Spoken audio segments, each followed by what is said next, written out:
नमस्कार दोस्तों, आप सभी का हार्दिक स्वागत है सिद्धार्थ एडटेक के यूट्यूब चैनल पे। आज की जो क्लास है ये काफ़ी महत्वपूर्ण क्लास है।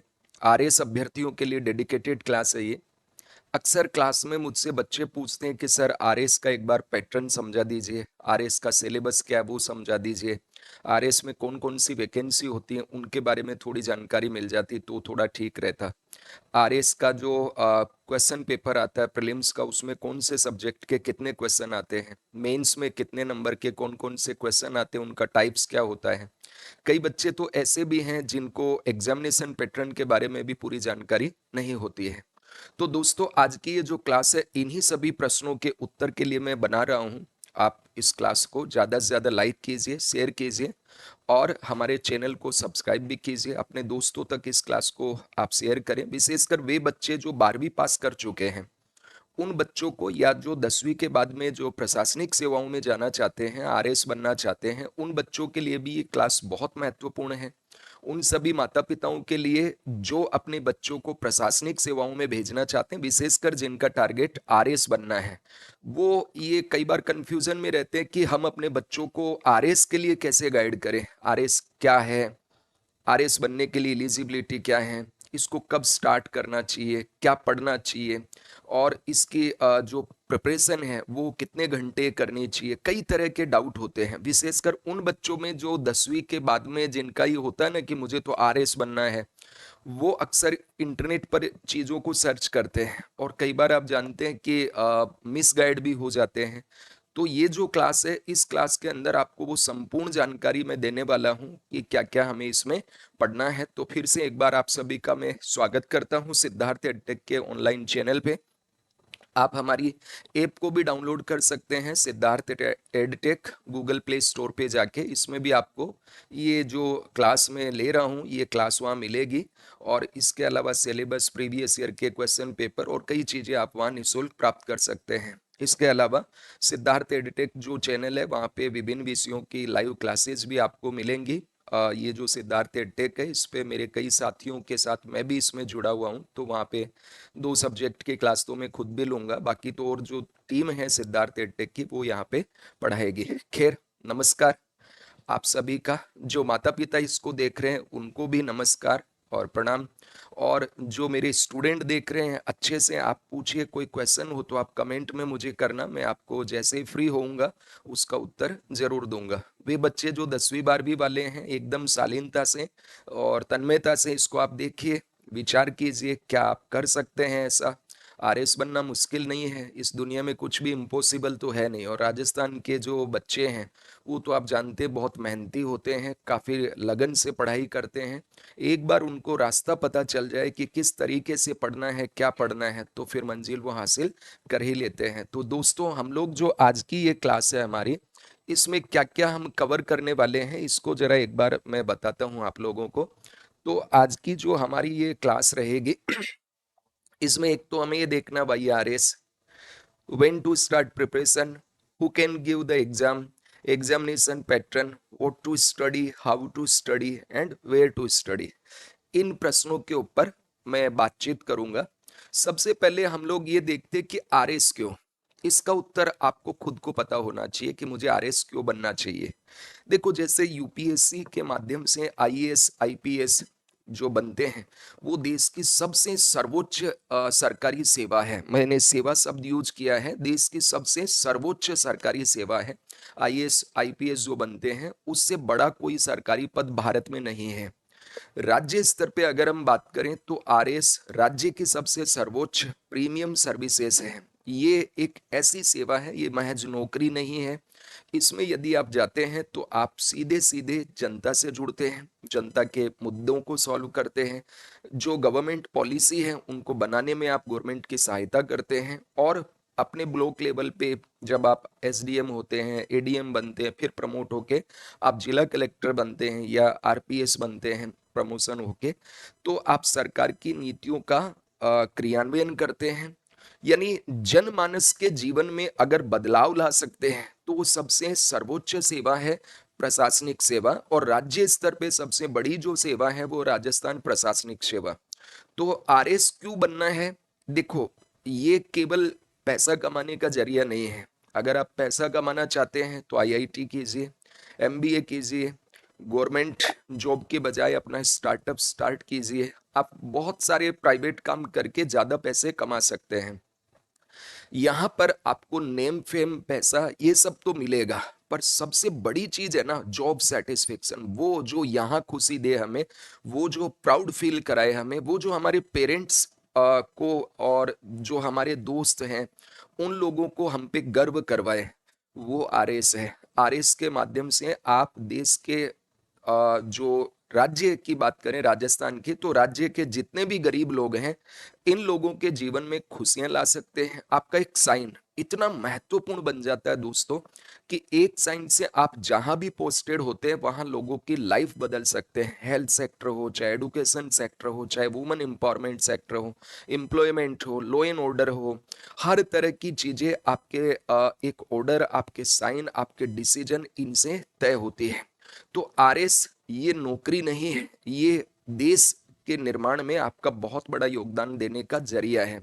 और वो भी चूहे जैसी एज, 21 साल के आप होते हैं और आपने पहला अटेम्प्ट दिया, और अगर आप अपनी मेहनत और माता पिता ईश्वर के आशीर्वाद से, दोस्तों के सहयोग से अगर आप इसमें चयनित होते हैं, तो दोस्तों 21 साल की एज में आप वो कर सकते हैं जो बाकी प्राइवेट सर्विसेज के माध्यम से आपको करने में शायद रिटायरमेंट हो जाए फिर भी आप उतना नहीं कर पाते। एकदम से स्टार बन जाते हैं जैसे ही जिस दिन आपका चयन होता है और पेपर में आता है, अखबारों में आता है, सोशल मीडिया पे आता है, टीवी में आता है, लोग आपके पीछे भागते हैं कि ये अमुक लड़का है, लड़की है, वो आरएस बन गया। जिस दिन आप बन जाते हैं उस दिन आपकी लाइफ पूरी तरह चेंज हो जाती है। तो राजस्थान जो एडमिनिस्ट्रेटिव सर्विसेज हैं, ये बहुत बड़ी सेवा है, राज्य की सबसे प्रीमियम सेवा है। इसमें दोस्तों पैसा भी खूब है, यानी जॉब जो सरकार से आपको पैसा मिलता है, मानदेय सैलरी, वो बहुत अच्छा है।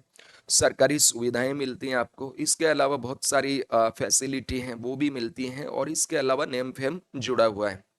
बाकी क्यों बनना है आरएसी, एक बार यहाँ पूछिए। पहले इसके बारे में जान लो, इसके बारे में थोड़ा समझ लो, उसके बाद क्या तुम बन सकते हो, तब ये सोचो कि मैं आरएस बनना चाहता हूं तो क्यों बनना चाहता हूं। देश सेवा के लिए सब बोलते हैं तो वो तो हो जाएगा, रोजगार के लिए वो आपको मिल ही जाएगा, आपका नाम कमाना है खूब होगा बनते हैं, ठीक है, पहचान अपने आप पहले ही दिन से आ जाती है आरएस में जिस दिन आपका चयन हो जाता है। तो ये सारी चीजें आपको आरएस से मिल जाती है। और सबसे बड़ी चीज, इस बेरोजगारी के युग में अगर राज्य की सबसे प्रीमियम सेवा आपको मिल जाती है तो उससे बढ़कर क्या है। लेकिन ये बहुत टफ भी है, राज्य की सबसे टफेस्ट एग्जाम है ये। जैसे पूरे देश की बात करें तो आईएएस एग्जाम बहुत टफ एग्जाम है, वैसे ही आईएएस की तरह ही ये राजस्थान के स्तर पे राज्य की सबसे बड़ी और टफेस्ट एग्जाम है। लेकिन इम्पॉसिबल नहीं है, हर कोई बन सकता है, ठीक है। ऐसा भी नहीं है कि मेरिट होल्डर जो होते हैं वो ही बनते हैं, 10वीं 12वीं फेल भी आरएस बनते हुए मैंने देखा है। बहुत से बच्चों का मैंने इंटरव्यू लिया है आरएस के लिए, तो मैंने जब उनका बैकग्राउंड चेक किया तो पता चला कि बहुत एक्स्ट्रा ऑर्डिनरी नहीं थे, एक सामान्य परिवार से, गांव के जो बच्चे हैं वो भी इसमें चयनित होते हैं। इसमें मीडियम का भी कोई फर्क नहीं पड़ता है, हिंदी मीडियम से टॉपर रहे हैं, इंग्लिश मीडियम से टॉपर रहे हैं, तो ये भी कोई फर्क नहीं पड़ता कि आपका मीडियम क्या है, आप आज कितनी मेहनत करते हैं इसके लिए, वो मायने रखता है, ठीक है। तो पहली बात, आरएस क्यों, ये आपको मैंने थोड़ा सा डिस्कस किया। उसके बाद में है व्हेन टू स्टार्ट प्रिपरेशन, हमें आरएस की तैयारी कब करनी चाहिए। दोस्तों देखो, वैसे तो प्रिपरेशन का एक इसके अकॉर्डिंग अगर बात करें तो 21 वर्ष मिनिमम एज इसके लिए निर्धारित की गई है कि भाई 21 वर्ष अगर आप होंगे तभी आप एग्जाम दे सकते हैं। यानी जिस साल वैकेंसी आती है उस वर्ष की 1 जनवरी को आपकी उम्र कम से कम 21 वर्ष हो जानी चाहिए, ये एग्जाम देने की है। लेकिन प्रिपरेशन कब से स्टार्ट करें, हमें तैयारी कब शुरू करनी चाहिए। मेरा ये मानना है कि बच्चे को 12वीं पास होने के बाद, कई पेरेंट्स होते 10वीं के बाद ही बच्चों को इसमें लगाते, तो 5 साल बाद आप दोगे कॉलेज होने के बाद, तब तक थोड़ी नीरसता आ जाती है। तो सबसे बेस्ट जो इसमें टाइम होगा वो ये है कि आप अपना 12वीं तक की पढ़ाई बढ़िया से कीजिए, जम के मेहनत करो, अच्छी रैंक लाओ, 10वीं में 12वीं में राज्य में आप टॉप करो, खूब मेहनत करो। ये जो 10वीं 12वीं तक का सिलेबस पढ़ा ना, वही इसका सिलेबस आप आगे देखेंगे, कुछ अलग नहीं है। तो आपको 12वीं से पहले तो आरएस के बारे में तैयारी शुरू नहीं करना चाहिए, मेरा व्यक्तिगत राय है। और 12वीं के बाद में जब आप फर्स्ट ईयर में आ जाते हैं तब से आपको आरएस की प्रिपरेशन शुरू करनी चाहिए। ठीक है, चाहे फर्स्ट ईयर में, चाहे सेकंड ईयर में, चाहे थर्ड ईयर में, जब आपको लगे तब आप इसकी प्रिपरेशन शुरू कर सकते हैं। लेकिन एक आइडियल जो मतलब है कि भाई हमें कब से करना चाहिए, तो 12वीं पास कोई भी छात्र है, किसी भी मीडियम का छात्र है, उसको प्रिपरेशन शुरू करनी चाहिए। आप घर से कर सकते हैं, किसी कोचिंग जो इंस्टीट्यूट हैं बहुत सारे, उनसे सहायता ले सकते हैं। ठीक है, और इसका जो सिलेबस है उसको ध्यान में रखते हुए आपको प्रिपरेशन सेल्फ से भी कर सकते हैं। जैसे राजस्थान बोर्ड का जो बुक्स आती हैं एनसीईआरटी वाली, उनके माध्यम से आप इसको कर सकते हैं। जब आगे हम लोग इसको देखेंगे तो आपको सारी चीजें क्लियर होगा। तो हमें कब स्टार्ट करना चाहिए, तो मेरा इसमें व्यक्तिगत राय ये है कि हमें ट्वेल्थ पास होने के बाद में अपनी जो एग्जाम्स हैं, ट्वेल्थ देने के बाद में हमें ये प्रारंभ करना चाहिए। तो 12वीं के बाद क्यों मैंने कहा, क्योंकि देखिए 10वीं में अगर आप शुरू करते हैं तो आप 5 वर्ष बाद तो एग्जाम देंगे, 5 साल बाद में। तो 5 साल में बच्चा बार बार वही पढ़ेगा, बोर हो जाता है। ये मेरा अनुभव रहा है, एक ही एक चीज को आप पढ़ोगे, 1 साल में पूरी तैयारी हो सकती है वैसे इसके, तो आप 5 साल वही चीज पढ़ रहे हो, फिर पता चला सिलेबस भी बदल गया। कई बार हो जाता है ऐसा, और लगभग बदलता ही है सिलेबस। तो 12वीं के बाद में आप इसकी तैयारी शुरू करें। तो कॉलेज में चूंकि हम कॉलेज की तैयारी भी कर लेते हैं, बर्डन कम रहता है हमारे ऊपर, और साथ साथ हम अब बड़े हो चुके होते हैं, थोड़े मैच्योर बन जाते हैं, थोड़ी समझ भी बेहतर होती है। इसलिए 12वीं पास होने के बाद ही हमें प्रिपरेशन शुरू करनी चाहिए। ये मैसेज विशेषकर माता पिता के लिए है। जो माता पिता 10वीं के बाद ही बच्चे को थोड़ा फोर्स करते हैं कि तुम्हें आरएस बनना है, तुम्हें आरएस बनना है, अभी तैयारी शुरू करो, मत फोर्स कीजिए। 12वीं होने के बाद अगर उनकी इच्छा है तो उन्हें आप इसके लिए मोटिवेट करें, वो इसकी तैयारी शुरू कर सकते हैं। अब दूसरी बात ये भी होती है कि 10वीं के बाद कई बार सोचते हैं कि हम लें तो क्या लें। देखो एक चीज ध्यान रखना है, जिस स्ट्रीम में तुम्हें मजा आ रहा है, वैसे तो एनईपी लागू हो चुकी है, तो एनईपी में अब स्ट्रीम का तो रोल ही खत्म हो गया। फिर पर फिर भी आप चाहे मतलब आर्ट्स वाले सब्जेक्ट ले लो, चाहे साइंस वाले ले लो, चाहे मान लीजिए आप कॉमर्स बैकग्राउंड वाले ले लो, जो भी तुम्हारी इच्छा हो वो सब्जेक्ट चुन लो। कोई फर्क नहीं पड़ता है कि आर्ट्स बैकग्राउंड वाले सब्जेक्ट पढ़े हुए उनको यहाँ फायदा ज्यादा मिलता है। चूंकि आप सिलेक्शन रेशियो देखेंगे, मैं 2016, 2018, 2021 और अभी जो एग्जाम 2023 में हुई है, इनके अनुभव के आधार पे आपको बता रहा हूँ कि 2021 तक इंटरव्यू हो चुके हैं, फाइनल रिजल्ट आ चुके हैं, और आज आप जानते हैं कि 2021 वाले बच्चों को पदस्थापन भी किया जा रहा है। तो इनमें आप देखेंगे 70% बच्चे साइंस या साइंस बैकग्राउंड वाले या बीटेक बच्चे होते हैं, या तो उन्होंने बीएससी किया है या फिर उन्होंने बीटेक वगैरह कर रखा है। तो इसका मतलब कोई फर्क नहीं पड़ा, आर्ट्स वाले बच्चे भी आते हैं इसमें, फिर कॉमर्स वाले बच्चे भी आते हैं, और साइंस वाले ज्यादा आ रहे हैं। ये एक फैक्ट है। तो आप चाहे साइंस में रहो, चाहे आर्ट्स में रहो, चाहे कॉमर्स में रहो, तो पेरेंट्स से ये निवेदन है कि आप बच्चों को फोर्स मत कीजिए। जो उसकी रुचि है वो सब्जेक्ट उसको पढ़ने दिया जाए जिसमें वो बेहतर कर सकता है। ये सब्जेक्ट ऐसे हैं कि इसमें साइंस भी आपको करना है, कॉमर्स भी पढ़ना है, आर्ट्स भी पढ़ना है। आरएस का अपना एक पैकेज है, अपना एक सिलेबस है, वो कर लेगा बच्चा। जब इसके प्रिपरेशन शुरू करेगा तो ये तनाव बिल्कुल भी नहीं लेना है। ठीक है, अब है ये एग्जाम कौन दे सकता है, आरएस एग्जामिनेशन के लिए कौन बच्चा इलिजिबल है। तो इसमें देखिए, इसकी इलिजिबिलिटी की अगर हम बात करें कि भाई आरएस देने के लिए क्या योग्यता है, तो इसकी एक जो इलिजिबिलिटी है वो तो है एज वाले, और दूसरी इलिजिबिलिटी है इसकी एडुकेशनल क्वालिफिकेशन। ये दो ही इसकी योग्यता है। और अगर एक हम बात करें तो वो भारत का नागरिक होना चाहिए। तो ये तो आप जानते हैं, भारत में अगर आप ये दे रहे हैं आरएस एग्जाम, तो आरएस के लिए वो भारत का नागरिक होना चाहिए। एनआरआई वगैरह होते हैं या पीपल्स ऑफ इंडियन ओरिजिन है, वो एग्जाम नहीं दे सकते हैं। राजस्थान में आरएस देने के लिए सिर्फ भारत का नागरिक होना चाहिए। ये इसकी एक तो हो गई नागरिकता वाली।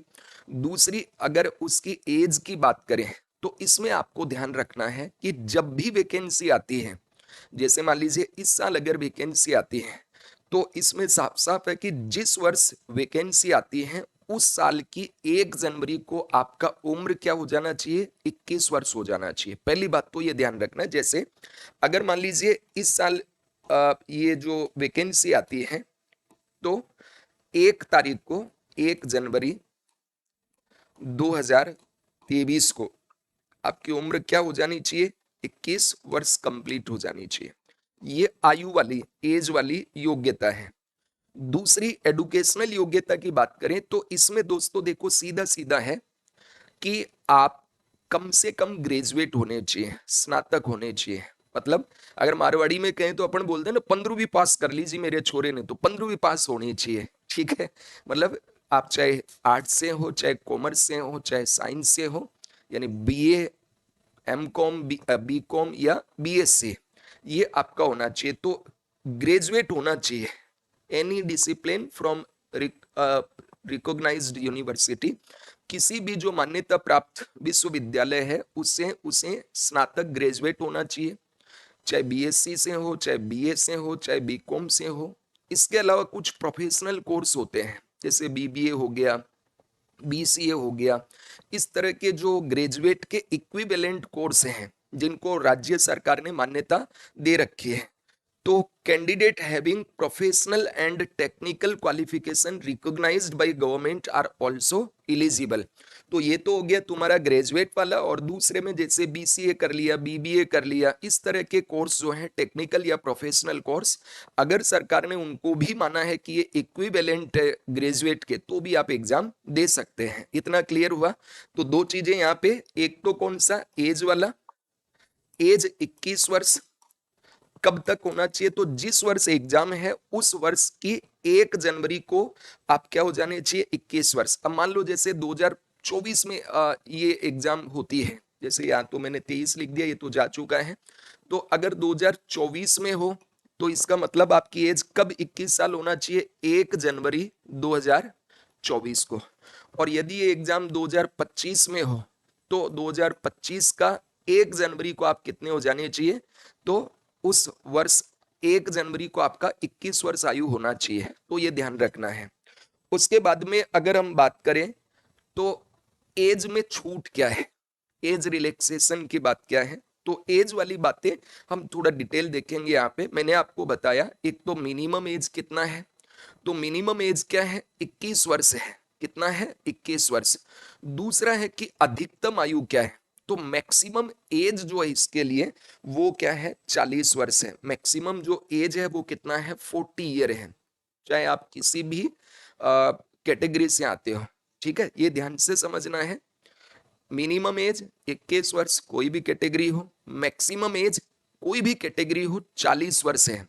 लेकिन हर कैटेगरी के अनुसार कुछ एज में छूट दी गई है, इसलिए सबकी एज अलग अलग हो जाती है। तो अब यहाँ पे आपको समझना है, अगर मान लीजिए आप जनरल पुरुष हैं, आप जनरल पुरुष हैं, तो आपकी जो एज है उसमें आपको किसी भी तरह का कोई रिलैक्सेशन नहीं दिया गया है। सामान्य कैटेगरी का पुरुष जो अभ्यर्थी है, उस पुरुष अभ्यर्थी को एज में कोई रिलैक्सेशन नहीं दिया गया है। तो जनरल कैटेगरी पुरुष है, मिनिमम एज कितना है? 21 वर्ष, अधिकतम कितना उसका? 40 वर्ष। लेकिन जो सामान्य वर्ग की महिला उम्मीदवार है, गर्ल कैंडिडेट है, उनको 5 वर्ष रिलैक्सेशन दिया हुआ है, मतलब वो 5 साल और दे सकती है। तो मिनिमम एज तो महिला के लिए भी 21 वर्ष है, लेकिन अधिकतम उम्र उसकी कितनी हो जाएगी? 45 ईयर। ठीक है, अब जो अन्य कैटेगरी है, चाहे वो एससी हो, चाहे वो एसटी हो, चाहे वो ओबीसी हो, चाहे वो मोस्ट बैकवर्ड क्लास एमबीसी हो, इनके पुरुषों की मिनिमम एज कितना है? 21 वर्ष। अधिकतम आयु क्या है? तो पुरुषों की बात कर रहा हूं, यानी बॉयज के, उन्हें 5 वर्ष का एज रिलैक्सेशन दिया जाएगा, मतलब 21 से 45 वर्ष।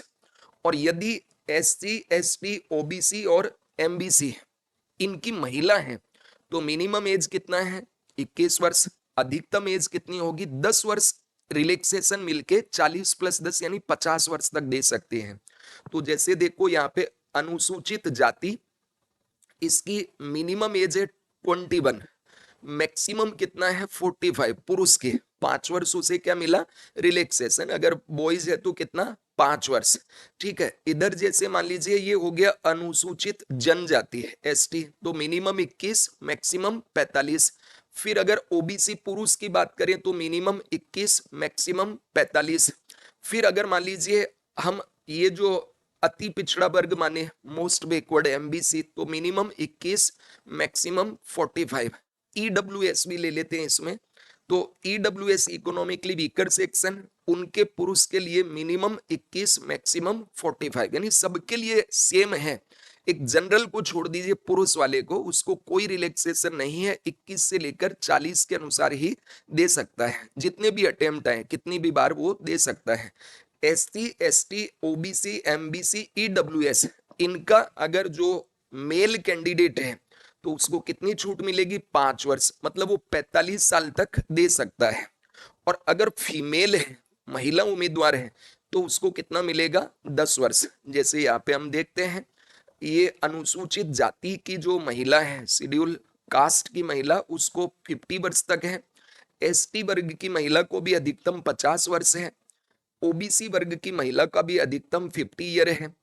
और आर्थिक रूप से कमजोर जो महिला है उसको भी 50 वर्ष है। मोस्ट बैकवर्ड जो है अति पिछड़ा वर्ग की महिला, उसको भी 50 वर्ष है। ये बात सबके क्लियर हुआ? यानी SC, ST, OBC, MBC, EWS, पुरुष को मिलेगा 5 वर्ष, महिला को मिलेगा 10 वर्ष एक्स्ट्रा। कितनी बार अटेम्प्ट दे सकते हैं? तो अनलिमिटेड है। तुम्हारी कम से कम एज और अधिकतम एज के बीच जितनी भी बार वैकेंसी आए तुम दे सकते हो, चाहे कितने ही लिमिट मतलब अवसर तुमने ले लिए हो। तो अब ये अवसरों पे कोई बाध्यता नहीं है। तो आपने अभी इतना सीखा, minimum 21 year age on the 1 January of the year in which examination is being held, यानी जिस वर्ष एग्जाम होगा उस वर्ष की 1 जनवरी को तुम्हारी आयु 21 वर्ष तो कम से कम होनी चाहिए, और अधिकतम आयु का ये पैमाना है। अब मान लीजिए कोई विधवा महिला है, विडो है, या तलाकशुदा है, डाइवोर्स है, या परित्यक्त महिला है, ठीक है, ये जो महिलाएं होती है इनके लिए ऊपरी सीमा कुछ नहीं है। तो अब इनके लिए आरएस में अपर लिमिट मिनिमम तो वही 21 वर्ष है, मैक्सिमम रिटायरमेंट 60 साल में होता है, तो उससे अधिक आयु की नहीं होना चाहिए। रिटायरमेंट के बाद थोड़ा ही कोई जाके ज्वाइन करेगा, तो 60 साल है तो मतलब मान लो 59 साल में भी निकला तो 1 वर्ष के लिए वो अप्लाई कर सकती हैं, ये इसमें कहा। अब हमारे देश के जो भूतपूर्व सैनिक है, कौन? भूतपूर्व सैनिक, ex army man, x naval force या एक्स एयर फोर्स से जितने भी हमारे जो भूतपूर्व सैनिक हैं, तो भूतपूर्व सैनिकों के लिए इसमें ये कहा कि देखो राज्य सेवाएं हैं, जैसे आरएस में अभी बात करेंगे हम कि कौन कौन सी तो स्टेट सर्विसेज हैं और कौन कौन सी इसमें सबऑर्डिनेट सर्विसेज हैं। तो इनके लिए कहा कि अपनी अपनी कैटेगरी के अनुसार तो तुम्हें रिलैक्सेशन रहेगा ही, लेकिन अगर तुम स्टेट सर्विसेज में जाते हो तो तुम्हें कितना मिलेगा? 10 वर्ष। ठीक है, चाहे तुम किसी भी कैटेगरी के हो, चाहे जनरल के हो, एससी से हो, एसटी से हो, ओबीसी से हो, एमबीसी से हो, ईडब्ल्यूएस से हो, कोई भी जो भूतपूर्व सैनिक है उनको कहा स्टेट सर्विसेज, जैसे आरएस हो गया, ठीक है, आरपीएस हो गया, राजस्थान अकाउंट सर्विसेज हो गया, इनमें जाते हो तो 10 वर्ष का छूट मिलेगा, यानी 50 साल तक दे सकते हो। और जो सबऑर्डिनेट सर्विसेज हैं, ठीक है, जैसे कोऑपरेटिव इंस्पेक्टर हो गया, आरटीएस हो गया, इनमें अगर तुम जाते हो तो 55 वर्ष तक तुम एग्जाम दे सकते हो। तो इन्हें जो सब राज्य सेवाएं हैं, स्टेट सर्विसेज के लिए 10 साल की छूट है, और सबऑर्डिनेट सर्विसेज के लिए 15 वर्ष की छूट दी गई है। अब जो दिव्यांग लोग हैं, फिजिकली हैंडीकैप्ड, डिसेबल लोग, दिव्यांग लोग, उनके लिए जनरल है तो 50 साल तक, ओबीसी से अगर है तो 53 ईयर्स तक वो एग्जाम दे सकता है, और एससी एसटी वर्ग से है तो 55 ईयर्स तक वो एग्जाम दे सकते हैं। तो ये हुआ एज वाली बात। पीएच मतलब जो दिव्यांग हमारे बंधु हैं उनको थोड़ा प्रोत्साहन देने के लिए कहा। जनरल से है तो मिनिमम तो वही 21 रहेगा सभी के लिए, मैक्सिमम 50 वर्ष, ओबीसी के लिए 53, और एससी एसटी के लिए 55 ईयर तक वो एग्जाम दे सकते हैं। तो एज वाला कंसेप्ट एकदम क्लियर हो जाना चाहिए। अगर मान लो इसको देखो हम बात करें तो जनरल कैटेगरी के लिए कम से कम 21, अधिकतम हो गया 40। महिला है तो 5 वर्ष उसको क्या मिलेगी? छूट। फिर ओबीसी के लिए, तो ओबीसी के लिए मिनिमम 21, मैक्सिमम पुरुष, ये मेल हो गया और ये फीमेल हो गई, ठीक है। तो मेल को कितना मिलेगा? 5 वर्ष का, इसको कितना मिलेगा? 10 वर्ष का। तो मेल तो रहेगा 45 और महिला रहेगी 50 तक, ठीक है। इसी तरह एसजी एसटी, एमबीसी, ईडब्ल्यूएस, इनके लिए भी ये तो सेम ही है, मिनिमम तो सबके लिए सेम है, ठीक है। और पुरुष वाले हैं तो सबके लिए ये सेम ही है, पुरुष वर्ग का कोई भी है, चाहे वो एससी हो, एसटी हो, एमबीसी हो, ईडब्ल्यूएस हो, 45 ईयर तक दे सकता है, ठीक है। और जो महिला है हमारी, उनको प्रोत्साहन देने के लिए कितने वर्ष का रिलैक्सेशन दिया है? 10 ईयर्स का, चाहे वो ओबीसी हो, चाहे एससी हो, एसटी हो, एमबीसी हो, ईडब्ल्यूएस हो, तो ये एज वाला आपके क्लियर हो जाना चाहिए। और जो भूतपूर्व सैनिक हैं उनके लिए कहा कि अगर तुम स्टेट सर्विसेज के लिए हो तो तुम्हें रिलैक्सेशन मिलेगा 10 वर्ष, और यदि तुम सबॉर्डिनेट सर्विसेज के लिए जा रहे हो तो कितना मिलेगा? 15 वर्ष। और जो पीएच हैं, दिव्यांग हैं बंधु, उनके लिए अगर वो जनरल है तो 10 वर्ष, ओबीसी है तो 53 ईयर्स तक अपर एज, और एससी एसटी से है तो 55 ईयर। और हमारी जो मान लीजिए विधवा बहनें हैं, या कोई डाइवर्सी हैं, या जो परित्यक्ता हैं, ठीक है, उनके लिए कितना है? अपर लिमिट कोई भी तय नहीं है। ये हो गया। तो हमने इसमें इलिजिबिलिटी में बातचीत की, एक तो एडुकेशनल, इसमें ग्रेजुएट होना चाहिए, और एज लिमिट मैंने आपको एक्सप्लेन कर दिया। उसके बाद में है कि भाई एग्जामिनेशन पैटर्न क्या है, हमारी परीक्षा का पद्धति क्या है, किस तरह का एग्जाम होगा, इसके ऊपर हम आराम से बात करेंगे। आरएस एग्जाम है, इसका अगर हम एग्जामिनेशन पैटर्न की बात करें तो ये 3 चरणों में एग्जाम होती है। आरएस एग्जाम कितने चरणों में होता है? 3 चरणों में एग्जाम होगा।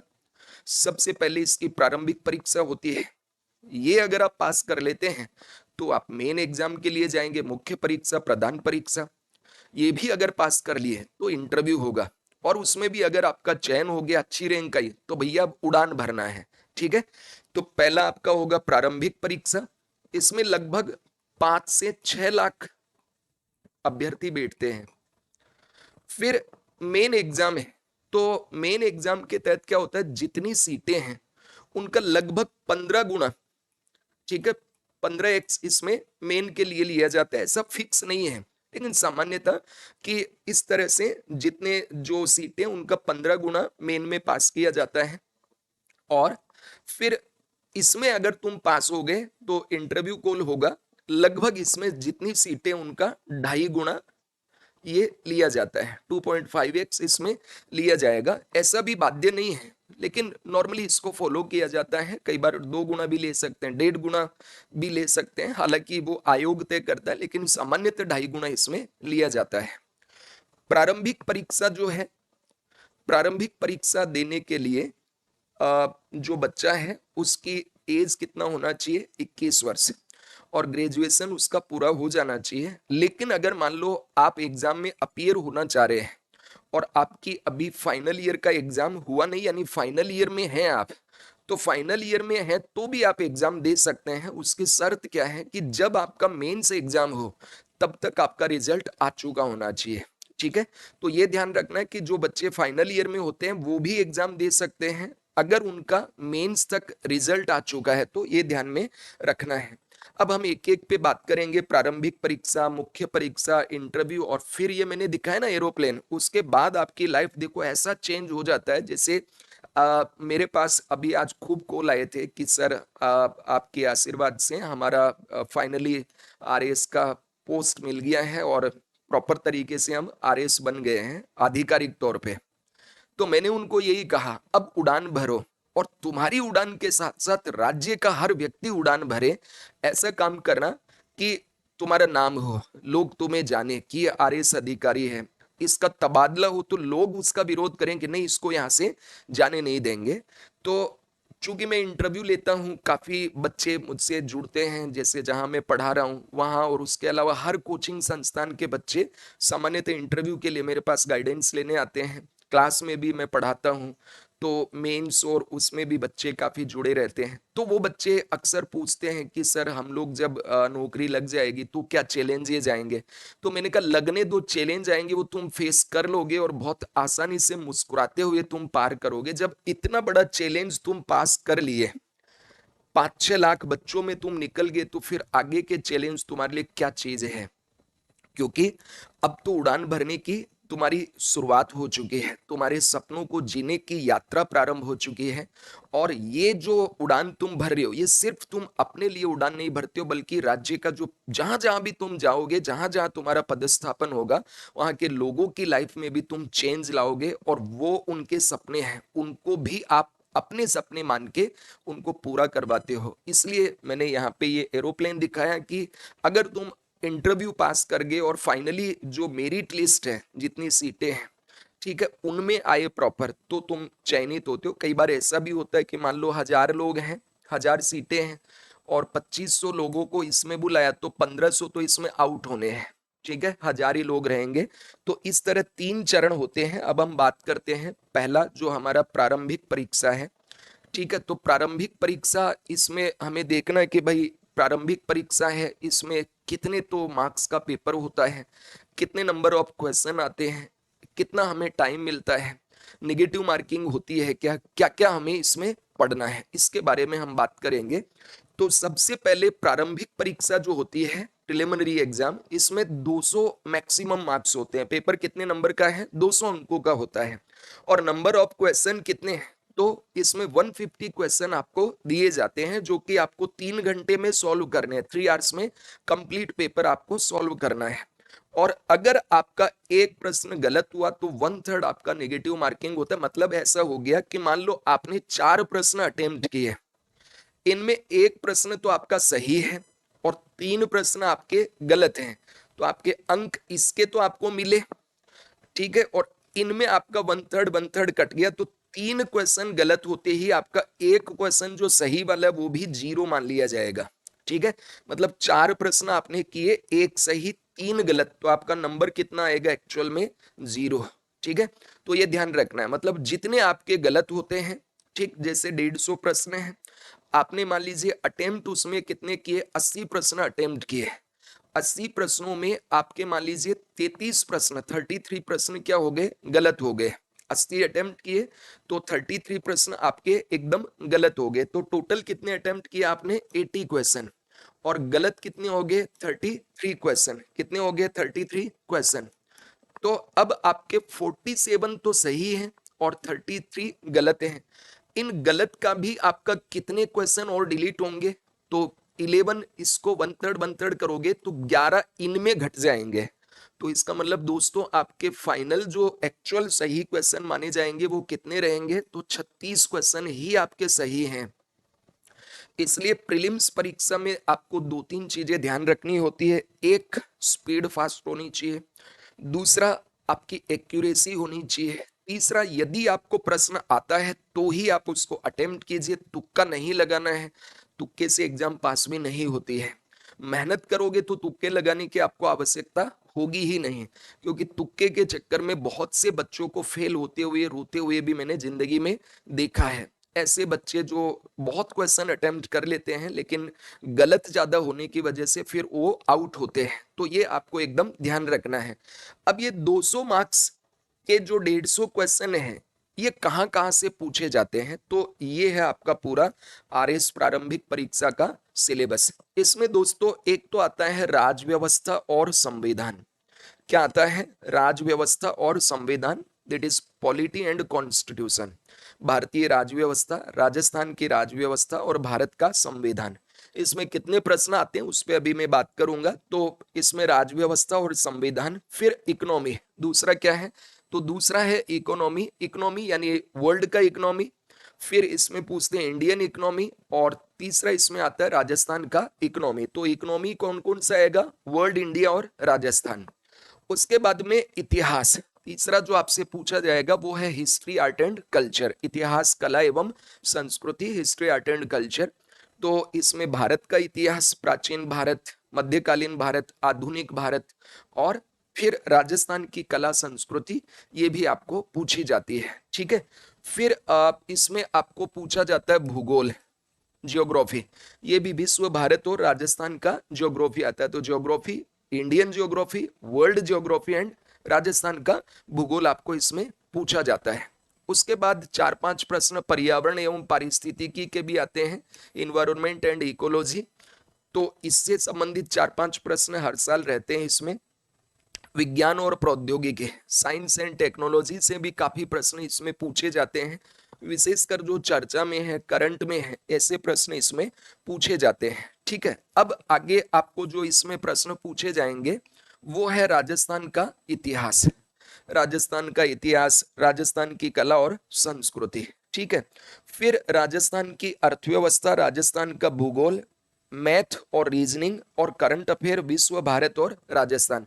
तो मोटा मोटी अगर इसमें देखें तो क्या क्या आता है इसमें, तो ये चीज आपको ध्यान रखना कि एक तो हो गया इंडियन कॉन्स्टिट्यूशन एंड पॉलिटी, फिर इधर इकोनॉमी हो गया इंडिया और वर्ल्ड का, फिर हिस्ट्री हो गया, इंडिया का भूगोल हो गया, विश्व और भारत का पर्यावरण पारिस्थितिकी हो गई, विज्ञान और प्रौद्योगिकी। ये तो वो चीज है जो आईएएस में भी आप पढ़ते हैं, और इसमें ये चीजें एक्स्ट्रा आपको पढ़नी है। कौन सी? राजस्थान का इतिहास, कला संस्कृति, राजस्थान की अर्थव्यवस्था, राजस्थान का भूगोल। मैथ रीजनिंग आपको यूपीएससी में भी पढ़ना होता है, सीसेट के अंदर। ठीक है, वहां पे आपको काफी इससे प्रश्न पूछे जाते हैं, और करंट अफेयर वहां पे भी आता है। तो अगर मैं बात करूं यूपीएससी, यानी आप जो यूपीएससी का एग्जाम देते हैं आईएएस के लिए, तो यूपीएससी और आरपीएससी का जो एग्जाम है, इनमें अंतर क्या है कि ये जो राजस्थान वाला पोर्शन है ना, ये आपको एक्स्ट्रा पढ़ना है, बाकी लगभग लगभग सेम होता है। आईएएस के पेपर का थोड़ा लेवल ज्यादा टफ होता है, आरएएस वाले का थोड़ा सा फैक्चुअल ज्यादा होता है। तो इतनी चीजें आपको प्रारंभिक परीक्षा के लिए पढ़नी है, और ये टफ नहीं है।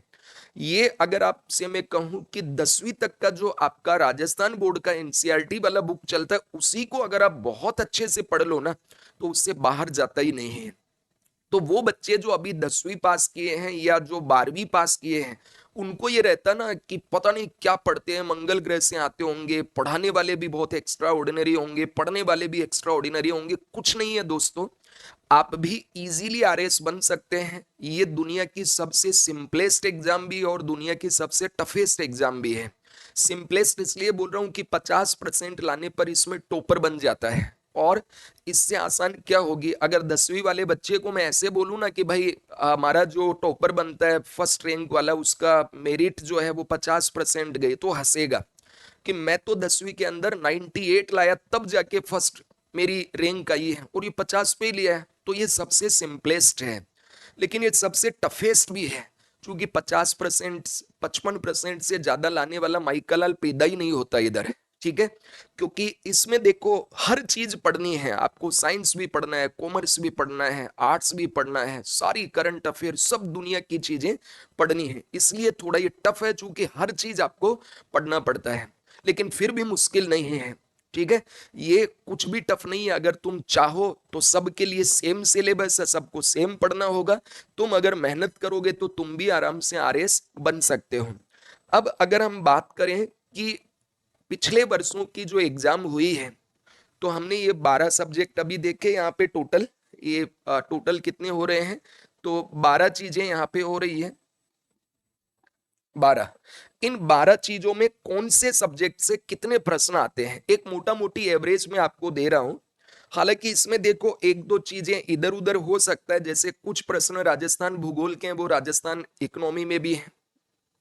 जैसे हिस्ट्री के अंदर प्रश्न है जो लास्ट ईयर पूछा गया कि भाई जो फजल अली आयोग बना था, या मान लीजिए जो राज्य पुनर्गठन आयोग बना था, उसमें कौन कौन मेंबर थे।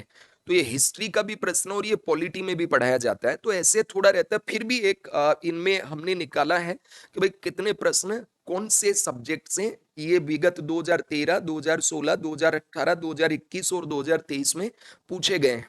तो दोस्तों अगर हम बात करें इसमें, तो इसके अंतर्गत देखो आप, ये जो परीक्षा आपकी हुई है 2013 वाली, मैं इसकी बात कर रहा हूं। तो 2013 की परीक्षा में राजस्थान इतिहास कला संस्कृति से 9 प्रश्न पूछे गए थे। कितने प्रश्न? 9 प्रश्न, और 150 प्रश्न में 9 प्रश्न। 2016 में इनकी संख्या बढ़ गई, लगभग डबल हो गई, 15 प्रश्न। उसके बाद 16 प्रश्न, फिर 14 प्रश्न, और 23 में भी 14 प्रश्न, यानी जो पिछले साल प्रीलिम्स हुआ है जिसका मेंस इस जुलाई में होने वाला है।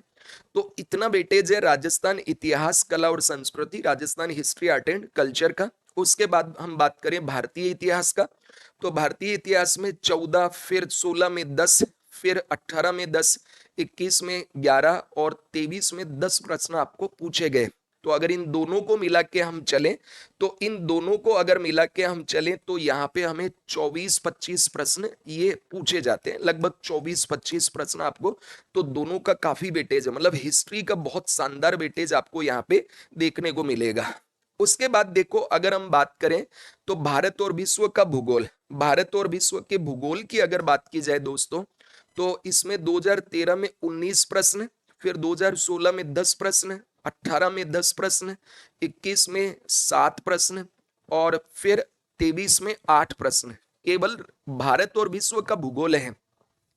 राजस्थान का भूगोल का काफी वेटेज है, 12 प्रश्न 13 में, 2016 आरएस में पीटी में 16 प्रश्न, 2018 आरएस पीटी में 15 प्रश्न, 2021 के अंदर 11 प्रश्न और 2023 में 11 प्रश्न। तो यहाँ पे अगर हम देखें इसका, तो यहाँ दोस्तों आपको ये जो वेटेज लगभग दिखता है, इसका अगर हम बात करें तो 20 प्रश्न हम मान के चल सकते हैं, यानी 20 से 22 प्रश्न एवरेज रहा है, कभी ज्यादा भी रहा है, जैसे यहाँ 26 प्रश्न, ठीक है, यहाँ 25 प्रश्न, लेकिन पिछले 2 वर्षों से अगर हम बात करें तो 20 या इससे नीचे ही रहे, तो 20-22 नंबर इसका भी आपको देखने को मिलेगा। तो ये भी काफी बड़ा इसका वेटेज है, मतलब Rajasthan history art and culture और राजस्थान भूगोल, यहाँ अगर दोनों को हम देखें तो 14 और 11 यहाँ से, यानी लगभग 25 प्रश्न तो आपको राजस्थान हिस्ट्री और राजस्थान भूगोल से प्रश्न आ गए, तो काफी बड़ा इसका वेटेज है। उसके बाद अगर हम बात करें भारतीय अर्थ राज्य व्यवस्था, ठीक है, और हम बात करें इसमें राजस्थान की राज्य व्यवस्था, तो भारतीय राज्य व्यवस्था से 2013 आरएस के अंदर जो प्रश्न पूछा गया है वो आपको कितना प्रश्न पूछा गया है, 15, और 2016 आरएस में इनकी संख्या रही है 13, 2018 आरएस में इनकी बात करें तो 17, 2021 में बात करें तो ये रहा है 11 और 2023 जो लास्ट ईयर रहा उसमें 12। यानी ये कभी ज्यादा कभी कम, ये पैटर्न तो चेंज होता ही है। और राजस्थान की राज्य व्यवस्था तो ये लगातार बढ़ा, 9, 10, फिर 8, फिर 14, फिर 11। तो यहां से भी अगर हम बात करें दोस्तों, तो यहां से आपको राजस्थान का और भारत का पॉलिटी मिला दें तो लास्ट ईयर जैसे 23 क्वेश्चन रहे, यहाँ पे आपको 25 प्रश्न, तो ये 20+ क्वेश्चन इसमें देखने को मिले हैं। उसके बाद आते हैं इंडियन इकोनॉमी की अगर हम बात करें, तो जो इंडियन इकोनॉमी के ऊपर अगर हम बात करें तो इसमें देखो दोस्तों, भारतीय अर्थव्यवस्था, तो भारतीय अर्थव्यवस्था में 2013 के अंदर मात्र 5 प्रश्न थे, 2016 में 6 प्रश्न, 2018 में 9 प्रश्न, 2021 की बात करें तो 11 प्रश्न और 2023 मतलब 12 प्रश्न। तो ये दिख रहा है एकदम बढ़ रहा है हमेशा, मतलब घटा कभी नहीं, लगातार बढ़ा है। तो इस हिसाब से मान के चलो 2024 या 25 में प्रीलिम्स होगा तो इसमें भी आपको 12 या 10+ क्वेश्चन इंडियन इकोनॉमी से मिलेंगे। और राजस्थान की अर्थव्यवस्था को भी मिला दे तो भारतीय अर्थव्यवस्था और राजस्थान की अर्थव्यवस्था को मिला दे तो काफी प्रश्न होते हैं। जैसे राजस्थान की अर्थव्यवस्था 2013 की हम बात करें तो 2 प्रश्न, फिर 16 में 7 प्रश्न, आरएस 2018 में 7 प्रश्न, आरएस 2021 में 11 प्रश्न और आरएस 2023 में 11 प्रश्न। तो अगर दोनों को हम मिला दे, ठीक है, तो ये भी 20+ आपको यहाँ पे स्कोर है। आरएस के अंदर राजस्थान इकोनॉमी जो है, मतलब राजस्थान का इकोनॉमिक सर्वे आपको पढ़ लेना है, राजस्थान का इकोनॉमिक सर्वे, वहां से सारे प्रश्न आते हैं, राजस्थान इकोनॉमी वाला स्कीम्स पूछी जाती है। और भारत की अर्थव्यवस्था में स्टैटिक्स पोर्शन जैसे हो गया, बैंकिंग हो गया, शेयर मार्केट वगैरह हो गया, जो हमारा फिस्कल पॉलिसी हो गया, फिर सेक्टर ऑफ इकोनॉमी जैसे एग्रीकल्चर इंडस्ट्री हो गया, स्कीम्स हो गया भारत सरकार की, वहां से खूब प्रश्न पूछे जाते हैं। जैसे अभी मैंने एक मैराथन क्लास ली है स्कीम्स के ऊपर, 100 से ज्यादा स्कीम मैंने वहां पे कवर की है। वो आप देखेंगे कि आगामी जितनी भी एग्जाम है, आईएएस हो, आरएस हो या कोई अन्य पीएसआई वगैरह एग्जाम हो, उनमें खूब प्रश्न आएंगे। यहाँ तक कि राज्य की, भारत की कोई भी एग्जाम हो वहां के लिए वो बहुत इंपॉर्टेंट है। तो इस क्लास के डिस्क्रिप्शन में मैं वो डाल दूंगा, आप उनको देख सकते हैं आराम से, और आपको देखना भी चाहिए एक जागरूक नागरिक के नाते। उसके बाद अगर दोस्तों हम आगे बढ़े, अगला देखें इसमें, तो देखिए अगला है विज्ञान और तकनीक जो है, विज्ञान और तकनीक की अगर बात की जाए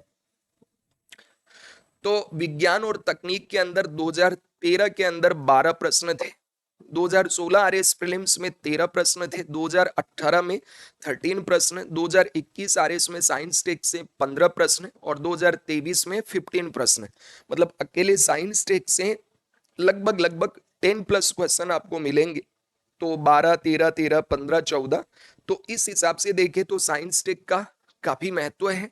और साइंस टेक में करंट के प्रश्न आते हैं, जैसे स्पेस टेक्नोलॉजी से, डिफेंस टेक्नोलॉजी से, नैनो टेक्नोलॉजी से, इंफॉर्मेशन कम्युनिकेशन टेक्नोलॉजी से, इनसे आपको काफी यहाँ से क्वेश्चन जो चर्चा में रहे हैं वो पूछे जाते हैं। ठीक है, तो ये भी आपको ध्यान में रखना है। उसके बाद में अगर हम बात करें मैथ एंड रीजनिंग, तो मैथ और रीजनिंग की अगर बात की जाए यहाँ पे तार्किक और मानसिक योग्यता, तो जो मेंटल ये लॉजिकल एंड मेंटल एलिजिबिलिटी है मैथ एंड रीजनिंग के माध्यम से पूछी जाती है।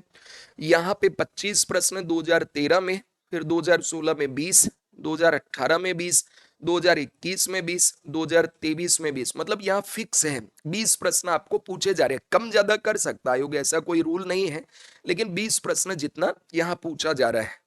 और करंट अफेयर का बहुत रोल है आरएस के अंदर। करंट अफेयर जो है इसमें आप देखेंगे कि यहाँ पे आपको आरएस 2013 की अगर मैं बात करूं तो इसमें 24, फिर देखो बढ़ करके हो गया 25, 2018 में 19, 2021 में 20 और 2023 में 23 प्रश्न।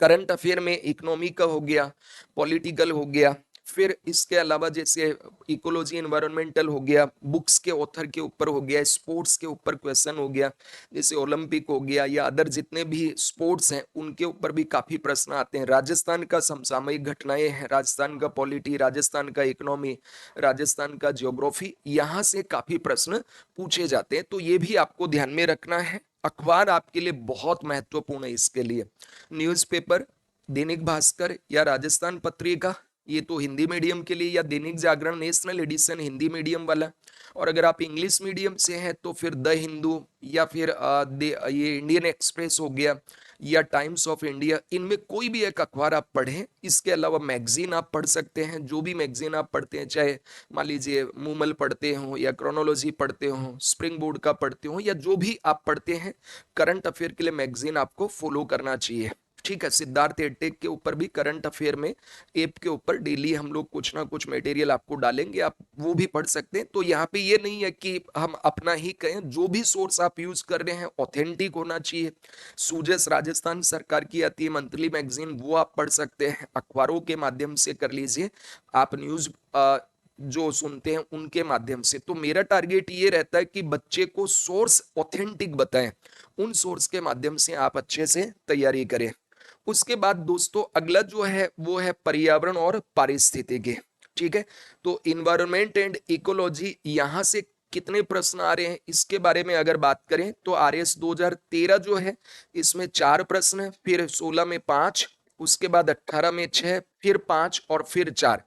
ठीक है, तो इस तरह से 4-5 प्रश्न यहां से भी आपको पूछे जाते हैं। तो टोटल जो 150 प्रश्न है उनमें इस तरह से अगर इनकी वेटेज की बात करें तो जो स्टैटिक सब्जेक्ट है अपने, हिस्ट्री हो गया, ज्योग्राफी हो गया, पॉलिटी हो गया, इकोनॉमी हो गया, साइंस टेक हो गया, करंट अफेयर हो गया, ये सब्जेक्ट भी अगर आपने बहुत अच्छे से कर लिया तो आप प्रीलिम्स परीक्षा इजीली पास कर लोगे। प्रारंभिक परीक्षा का जो कट ऑफ होता है, हालांकि 2023 का कट ऑफ है वो 50% के आसपास, 50% से भी ज्यादा गया जनरल का, ओबीसी का, तो 50% ±5% इसका कट ऑफ रहता है। वो पेपर कितना टफ है इसके ऊपर भी डिपेंड करता है, और हर साल फिर कंपटीशन बढ़ता जा रहा है, बच्चे अब तैयारी खूब करते हैं। हमारे जो युवा एस्पिरेंट आ रहे हैं वो बहुत ही मेहनती बच्चे हैं। ठीक है, तो आप लोग भी इसको ध्यान में रखें कि आरएस का प्रारंभिक परीक्षा जो है वो अगर आपका थोड़ा सा नॉलेज अच्छा है, आपका मेथड, एलिमिनेशन मेथड बहुत अच्छा है, आप अगर स्पीडली पेपर कर लेते हैं और सोर्स आपके पास ऑथेंटिक हो, चाहे एनसीईआरटी की बुक्स आप पढ़ लीजिए, ठीक है, वो हिंदी ग्रंथ अकादमी की बुक्स आप पढ़ सकते हैं, और इस तरीके से आप इनकी तैयारी करें तो आपका बढ़िया इसमें कवर होगा। सिद्धार्थ एडटेक जो ऐप है हमारा, उसके ऊपर भी आपको काफी सोर्स मिलेगा इसके लिए, तो वहां से भी आप तैयारी कर सकते हैं। तो ये तो हुआ प्रारंभिक परीक्षा का पैटर्न, और प्रारंभिक परीक्षा में कितने प्रश्न पूछे जाते हैं, क्या क्या वहां पे विषय होते हैं। उसके बाद हम बात करते हैं मुख्य परीक्षा के। मुख्य परीक्षा में दोस्तों 4 पेपर होते हैं, first paper, second paper, third paper, fourth paper. मुख्य परीक्षा में 4 पेपर, 200 नंबर का एक पेपर होता है, एक पेपर को 3 घंटे में सॉल्व करना होता है। तो इस तरह मुख्य परीक्षा टोटल कितने अंक की हो गई, तो ये 800 अंकों की है। मुख्य परीक्षा की अगर हम बात करें तो मुख्य परीक्षा टोटल कितने अंकों की है, तो ये 800 अंक की है। ठीक है, 800 अंक की मुख्य परीक्षा है। मुख्य परीक्षा के अंदर टोटल कितने पेपर होते हैं, तो 4 पेपर होते हैं। एक पेपर होता है 200 अंक का। कितने अंकों का होगा, 200 अंक का। तो 200 अंक में पेपर फर्स्ट के ऊपर हम बात करते हैं, इसमें क्या होगा, फिर हम बात करेंगे सेकंड पेपर में क्या है, थर्ड पेपर में क्या है, फोर्थ पेपर में क्या आता है, और इनका जो सिलेबस आयोग के द्वारा निर्धारित किया गया है वो डिटेल्ड सिलेबस भी आपको मिलेगा। तो उस पे हम अभी बात कर रहे हैं फर्स्ट पेपर। पहले पेपर में आपको 200 मार्क्स के क्वेश्चन मिलेंगे और 3 घंटे में ये पेपर सॉल्व करना है। तो सबसे बड़ी जो एडवाइस आपको है, वो एडवाइस तो क्या है कि आपका स्पीड बहुत फास्ट होना चाहिए। देखो, मैं इंटरव्यू लेता हूं तो बच्चों से मेरा एक जो इनफॉर्मल कन्वर्सेशन होता है उसमें मैं बात किया हूं कई बार कि आपका पेपर छूटा गया। आप यकीन नहीं मानेंगे, 50% बच्चे ऐसा बोले हैं कि सर हाँ पेपर छूट गया, इतने नंबर का तो अटेम्प्ट ही नहीं किया। क्यों नहीं किया, आ तो रहे थे सर, स्पीड हमारी बहुत धीमे रह गई। तो यहाँ स्पीड बहुत मायने हैं। दूसरा, तुम्हारी राइटिंग बढ़िया हो, जो पढ़ने में आ जाए। देखो, कॉपी चेक करने वाले बूढ़े लोग होते हैं, मोटा चश्मा वाले, तो तुम्हारी राइटिंग अगर बढ़िया होगी तो उनको थोड़ा इजीनेस होगा। और राइटिंग अगर मान लो ऐसी हो जो पढ़ने में ही नहीं आए तो इरिटेट होंगे। कौन सर दर्द लेता है किसी के लिए, आप कितना अच्छा लिखे हो, अगर राइटिंग बेकार है तो राइटिंग मतलब ऐसी होना चाहिए जो मतलब पढ़ पाए इजीली। मैं ये नहीं कह रहा कि बहुत ज्यादा आप बहुत शानदार ही लिखे, कंप्यूटर जैसी राइटिंग हो एकदम, वो बात नहीं कर रहा हूं मैं। लेकिन इजीली पढ़ पाए आपकी राइटिंग को, वो ध्यान में रखना है। स्पीड तेज हो, राइटिंग ठीक हो, और ग्रामेटिकल एरर हिंदी में भी और इंग्लिश में भी ये नहीं होने चाहिए। ठीक है, ये ध्यान रखना है। और फिर जो आपका कॉपी होता है, जैसे ऐसा पेज है तो उसमें जो लिखने के लिए स्पेस दिया जाता है बीच में ऐसा, तो इसी में आपको लिखना है। यहां से आप शुरू करें और फिर यहां ही लिखना है, इधर नहीं लिखना है, यहां पे बिल्कुल नहीं लिखना है। इधर आपको कमेंट वगैरह, नंबर वगैरह ये होते हैं, तो इस एरिया में ये आपके लिए नहीं है, एग्जामिनर के लिए। केवल बीच वाला जो एरिया है इसी एरिया में आपको लिखना है। दूसरा एक चीज और देखना है, कई बच्चे प्रश्न पूछते हैं कि जैसे सर ये जो 2 मार्क्स वाले जिनको 15 शब्दों में लिखना होता है, इनके लिए कितना है। तो एक चीज ध्यान रखना, आप अगर प्रीवियस ईयर के पेपर डाउनलोड करके देखेंगे तो 2 नंबर के ही प्रश्नों में कहीं पे 4 लाइन दी है, कहीं 5 लाइन भी है, कहीं 3 ही लाइन दी है। मैंने पेपर को जब देखा, रिसर्च किया, तो उसमें आप देखोगे किसी में 3 लाइन ऐसे खींची हुई है, 1 लाइन, 2 लाइन और ये 3 लाइन, मतलब यहां लिखना है। किसी में 4 भी लाइन दी हुई है और किसी में 5 लाइन भी दी हुई है। तो इस हिसाब से आपको देखना है कि वो जो प्रश्न पूछा गया है उस प्रश्न का जितना स्पेस है, कोशिश करना है कि उसमें आप आराम से लिख देवे।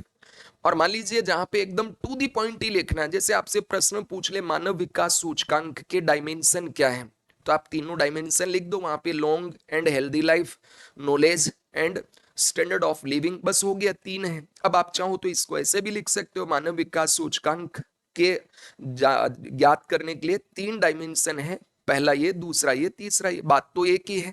तो डिपेंड करता है। और ये 2013 का प्रश्न है, तो जो टॉपर का था उसमें सीधा उसने 3 लिखे हैं और कई बच्चों ने पूरा डिटेल लिखा है, अंक 2 ही मिले हैं। तो आपको अब देखो, मेन एग्जामिनेशन का पेपर फर्स्ट है, इसमें 200 मार्क्स के आपको क्वेश्चन पूछे जाएंगे, 3 घंटे हैं। अब इसका सिलेबस क्या है, तो इसमें दोस्तों ये एक तो आएगा हिस्ट्री, कला और संस्कृति। हिस्ट्री में इंडियन हिस्ट्री, वर्ल्ड हिस्ट्री और राजस्थान हिस्ट्री, ये तीनों इसमें आपको पूछी जाएगी। तो हिस्ट्री, आर्ट एंड कल्चर, तो history of Indian history, world history and Rajasthan history, ये आपको इसमें पूछी जाएगी।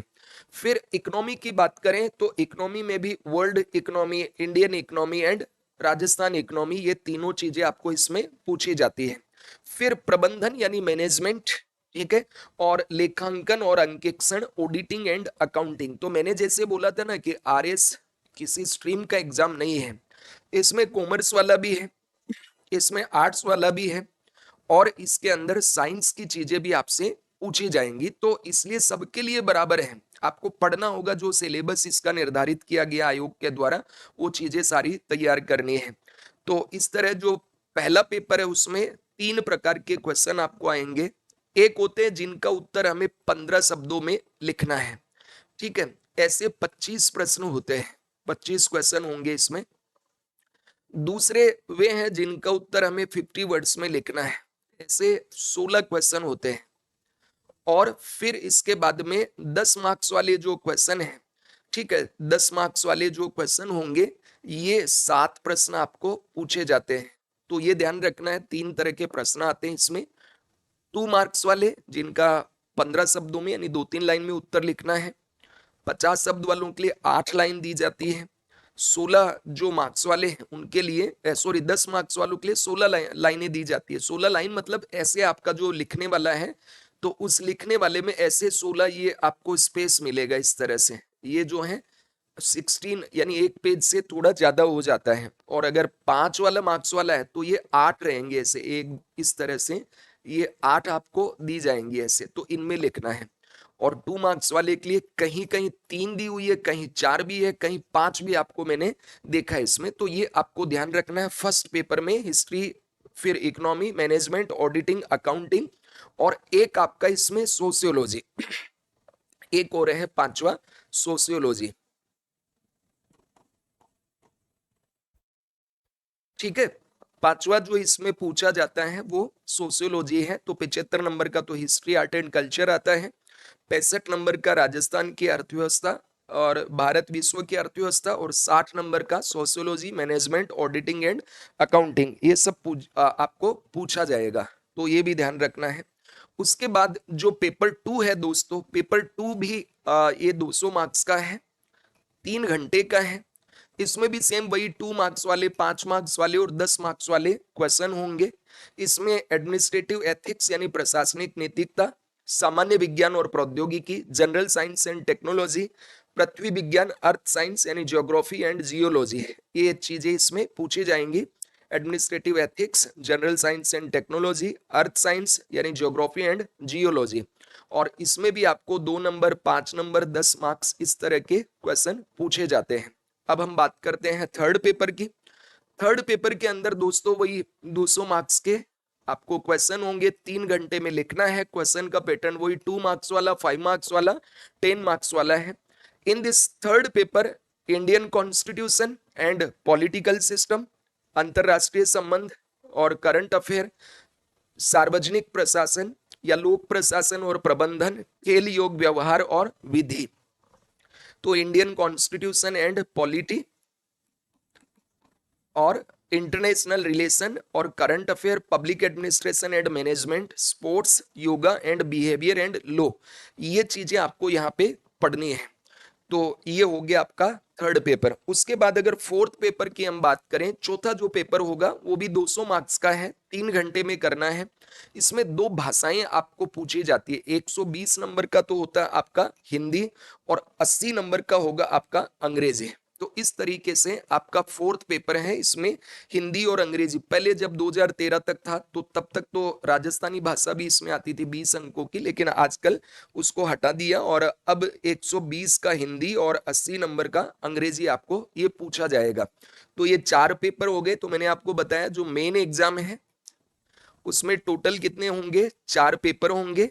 फर्स्ट पेपर 200 का, सेकंड पेपर 200 अंकों का, थर्ड पेपर 200 अंकों का, और फोर्थ पेपर है ये भी 200 अंकों का। इसमें मैंने आपको बताया हिस्ट्री, फिर economy, sociology, management, auditing and accounting, इसमें एथिक्स, साइंस, टेक, ज्योग्राफी, इसमें constitution, polity, public administration and management, और फिर sports, yoga, behaviour and law. और चौथा पेपर उसमें 120 नंबर का हिंदी और अंग्रेजी ये आपको पूछा जाता है। अगर हम वर्तमान परीक्षा पद्धति जो मेंस की है उसमें एक एक सब्जेक्ट वाइज देखें कि कौन से सब्जेक्ट को कितना वेटेज दिया, कि ये 200 नंबर हैं, तो इसमें हिस्ट्री को कितना वेटेज दिया, इकोनॉमी को कितना वेटेज दिया, इसमें जो बाकी सोशियोलॉजी, ऑडिटिंग, अकाउंटिंग को कितना वेटेज दिया, सेकंड पेपर है उसमें एथिक्स को कितना वेटेज है, साइंस टेक के कितने नंबर हैं, फिर उसमें भूगोल के कितने अंक हैं, थर्ड पेपर में पॉलिटी आईआर के कितने अंक हैं, पबेड के कितने अंक हैं, sports yoga behaviour and law के कितने अंक हैं। ये अगर हम बात करें तो देखो इसको इस तरह से मैंने डिजाइन किया आप लोगों के लिए। तो अगर हम बात करें हिस्ट्री, तो हिस्ट्री में तीनों आ जाएगा आपका, जैसे इंडियन हिस्ट्री, वर्ल्ड हिस्ट्री और राजस्थान हिस्ट्री। इन तीनों के लिए अंक है 75। ठीक है, राजस्थान का भी, वर्ल्ड का भी और इंडियन का भी, तो तीनों मिलाकर के आपको मिलेंगे 75 मार्क्स मिलेंगे। अगर हम इकोनॉमी की बात करें तो वही वर्ल्ड इकोनॉमी, इंडियन इकोनॉमी और राजस्थान इकोनॉमी, ये तीनों मिलाकर 65 नंबर का मार्क्स आएगा। तीनों मिलाकर कितने आएंगे, अधिकतम 65 अंक के क्वेश्चन आपको पूछे जाएंगे। फिर अगर हम बात करें sociology, management, auditing and accounting, तो इसके लिए 20-20 अंक फिक्स है। 20 नंबर का सोशियोलॉजी, 20 नंबर का मैनेजमेंट, 20 नंबर का ऑडिटिंग एंड अकाउंटिंग। अब यहाँ मैनेजमेंट में आप जानते हैं पूरा बैंकिंग भी डला हुआ है, शेयर बाजार भी है, मतलब इसमें अगर हम कह सकते हैं कि भाई इकोनॉमी को 10 नंबर इधर डाल दिया है एक तरह से, लेकिन ये है तो कॉमर्स वाला, इकोनॉमी वाला ये है, तो इस तरह से इकोनॉमी का वेटेज काफी ज्यादा है। फिर अगर हम बात करें सेकंड पेपर, तो सेकंड में तीन चीजें हैं, एथिक्स, साइंस एंड ज्योग्राफी। तो इसमें एथिक्स के हैं 65 और साइंस के लिए 70 और जो ज्योग्राफी है उसके लिए 65 अंक दिए गए हैं, ये आयोग द्वारा निर्धारित हैं। उसके बाद में थर्ड पेपर की अगर बात करें तो थर्ड पेपर में क्या क्या है, भारतीय राजनीतिक व्यवस्था, विश्व राजनीति और समसामयिक मामले, Indian political system, world politics and current affair, इनके लिए है 75 मार्क्स। कितने हैं, 75 मार्क्स। उसके बाद अगर हम बात करें तो पब्लिक एडमिनिस्ट्रेशन वाला जो है, लोक प्रशासन और प्रबंधन की अवधारणाएं, मुद्दे और गत्यात्मकता, इसके लिए 65 अंक निर्धारित किए गए हैं, 65 अंक। और दोस्तों खेल, योग, व्यवहार और विधि, स्पोर्ट्स, योगा एंड जो बिहेवियर है, ये प्रैक्टिस नहीं होगा, बिहेवियर, तो बिहेवियर एंड लॉ, इनके लिए 60 अंक निर्धारित किए गए हैं। ठीक है, और फिर सामान्य हिंदी, जनरल हिंदी जो है उसके लिए 120 और इंग्लिश के लिए 80 मार्क्स। तो इस तरीके से 4 आपके पेपर हैं, पहला पेपर, दूसरा पेपर, तीसरा पेपर और चौथा पेपर। हर इसको छोड़ने को हर पेपर को पहले, दूसरे, तीसरे को 3 यूनिट में बांटा गया है, unit first, unit second, unit third, unit first, unit second, unit third. या तीसरे में भी unit first, unit second, unit third. पहली यूनिट के कितने अंक हैं, 75, दूसरी यूनिट के 65, तीसरी यूनिट के 60। तो इस तरह ये हो गए आपके 200 मार्क्स। और फिर इसी तरह जो सेकंड पेपर है, पहली यूनिट 65, दूसरी 70, तीसरी 65, ये तीनों मिला के हो गए 200। उसके बाद जो थर्ड यूनिट है उसमें 75, 65, 60, ये हो गया 200, और 120 और 80 हिंदी और जो इंग्लिश है उसका भी 200। तो इस तरह से टोटल जो मेंस है वो कितना हो गया, तो ये 4 पेपर हैं और 200 अंक हैं, 800 अंक का आपका मेंस हो गया। इस तरीके से आपको ये ध्यान रखना है।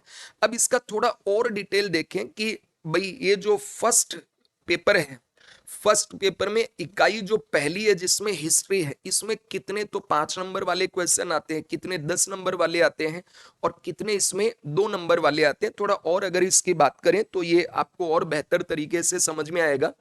यूनिट फर्स्ट जो है इसमें अगर हम बात करें पेपर फर्स्ट की, तो पेपर फर्स्ट में यूनिट फर्स्ट मतलब हिस्ट्री, इंडिया, वर्ल्ड, राजस्थान, इसमें 2 नंबर वाले जो 15 शब्दों में लिखने, वो 5 क्वेश्चन होंगे। कितने होंगे, 5 क्वेश्चन। और तो 5 इंटू 10 यानी 10 अंक का तो 2 नंबर वाला हिस्ट्री में आएगा। 5 मार्क्स वाले जो 50 शब्दों में लिखने हैं वो भी आपके 5 क्वेश्चन होंगे, यानी 25 अंक का ये हो गया, 10 अंक का ये हो गया, तो 35 का तो ये हो गया, और 40 के ये 10 मार्क्स वाले 4 क्वेश्चन आएंगे। तो टोटल 14 प्रश्न आपको कहां से पूछे जाएंगे, पेपर फर्स्ट की यूनिट फर्स्ट यानी हिस्ट्री से, जिसमें 5, 5 और 4 इस तरीके से आपको ध्यान रखना है। फिर सेकंड यूनिट मतलब इकोनॉमी, इंडिया, वर्ल्ड, राजस्थान, उसके फर्स्ट जो यूनिट है मतलब 2 नंबर वाले, वो 5 क्वेश्चन होंगे, और 5 मार्क्स वाले यानी 50 शब्दों वाले भी 5 प्रश्न होंगे और 3 प्रश्न आपको 10 मार्क्स वाले यानी 100 शब्दों वाले आएंगे। इसलिए एक कम हो गया, तो ये कितने टोटल 13 प्रश्न होंगे आपको इकोनॉमी से। और उसके बाद जो आपका थर्ड यूनिट है जिसमें सोशियोलॉजी, मैनेजमेंट, ऑडिटिंग, अकाउंटिंग है, उसमें 15 क्वेश्चन तो आपके रहेंगे कौन से, 2 मार्क्स वाले। ठीक है, 2 मार्क्स वाले यानी 15 शब्दों में लिखना है लगभग। और 6 प्रश्न दोस्तों आपके रहेंगे 50 वर्ड्स वाले यानी 5 मार्क्स वाले, और ये 0 होते हैं यानी बड़ा प्रश्न यहां से नहीं आता है। तो 30 तो इनके हो गए अंक 2 वालों के, और 30 हो गए इनके, तो 60 यहां से आपको पूछते हैं, लेकिन टोटल यहाँ 21 प्रश्न है। क्लियर हो गया? तो देखो 14 प्रश्न, 13 प्रश्न और 21 प्रश्न आपको फर्स्ट पेपर के अंदर पूछे जाएंगे। तो इस हिसाब से फर्स्ट पेपर के अंदर टोटल जो प्रश्नों की संख्या है वो 48 क्वेश्चन होंगे। 3 घंटे में आपको लिखना है।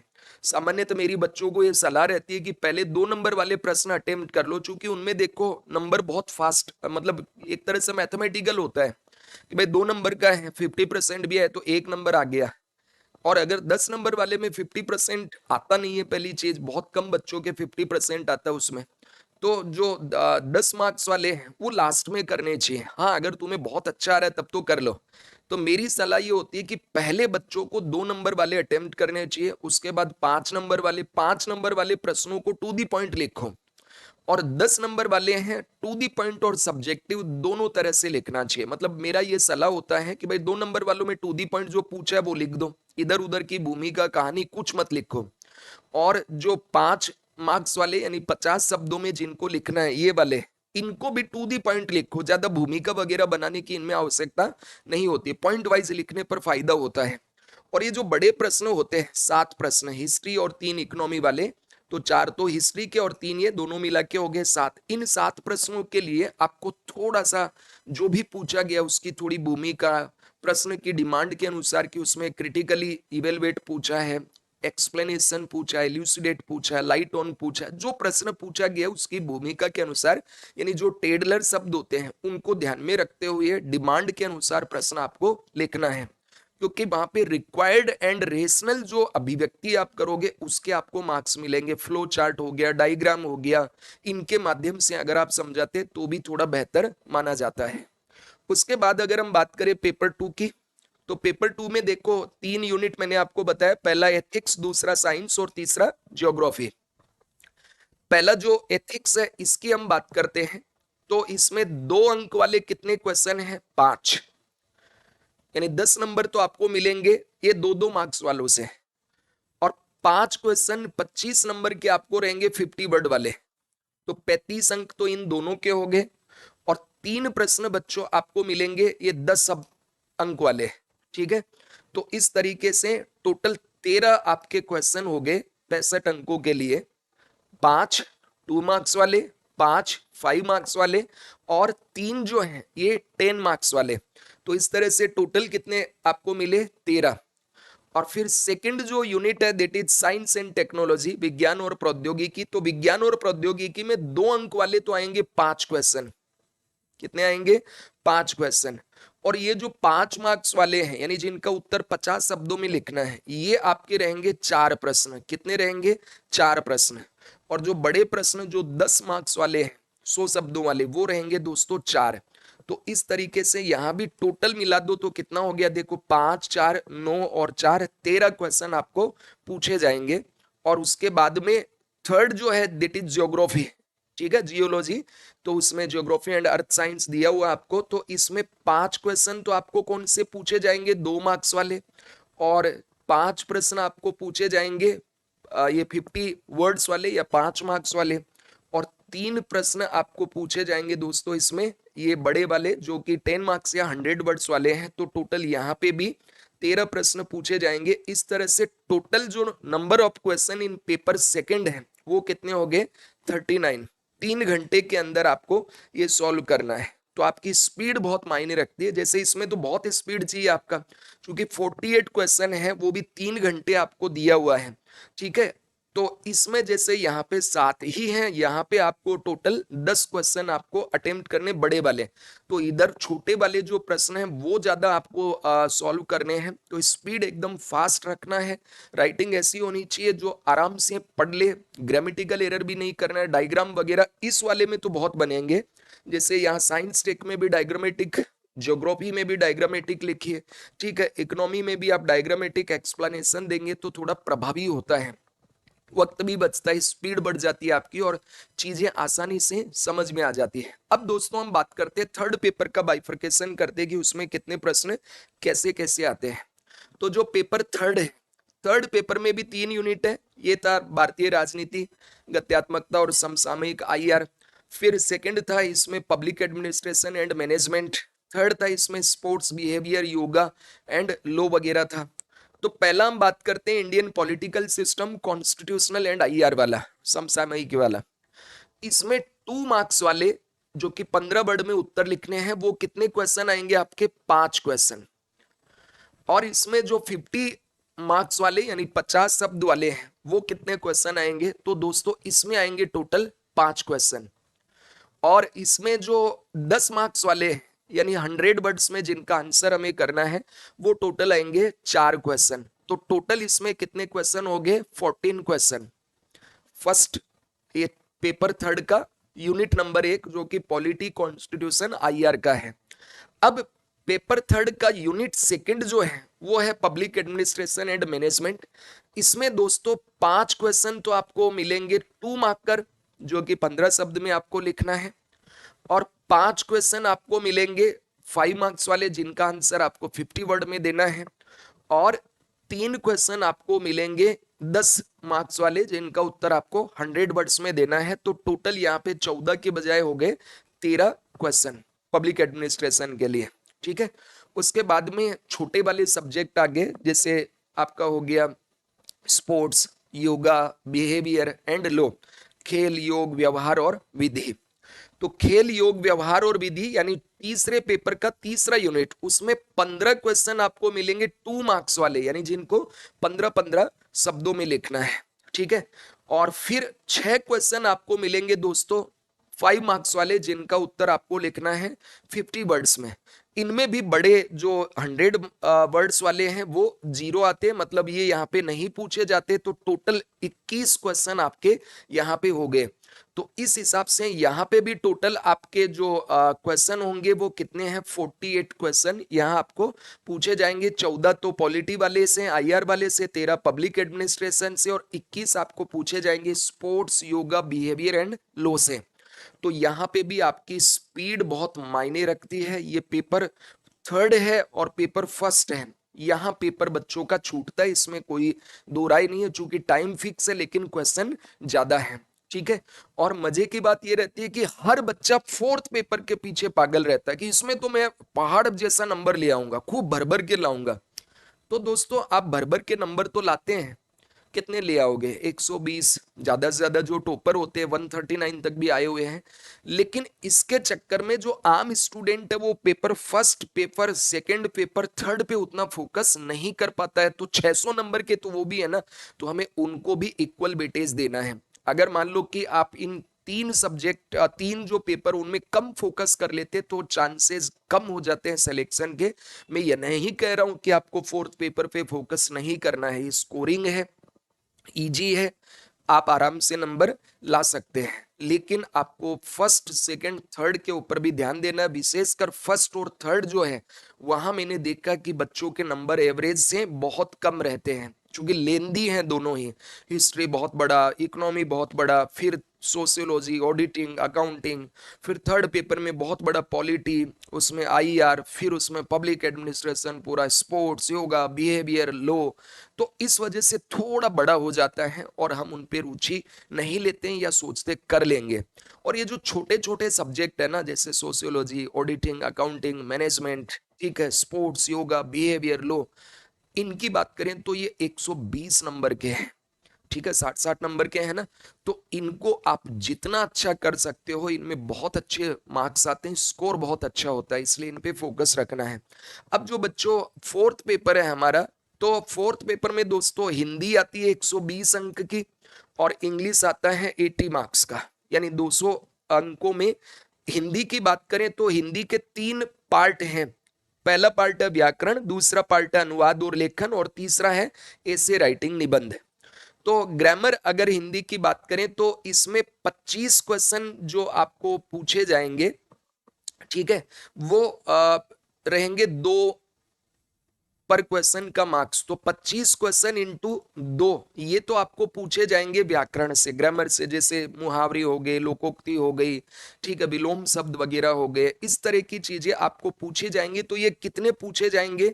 व्याकरण के 25 तो क्वेश्चन रहेंगे और इनके मार्क्स रहेंगे 2। तो कितना टोटल मार्क्स आपका हो गया?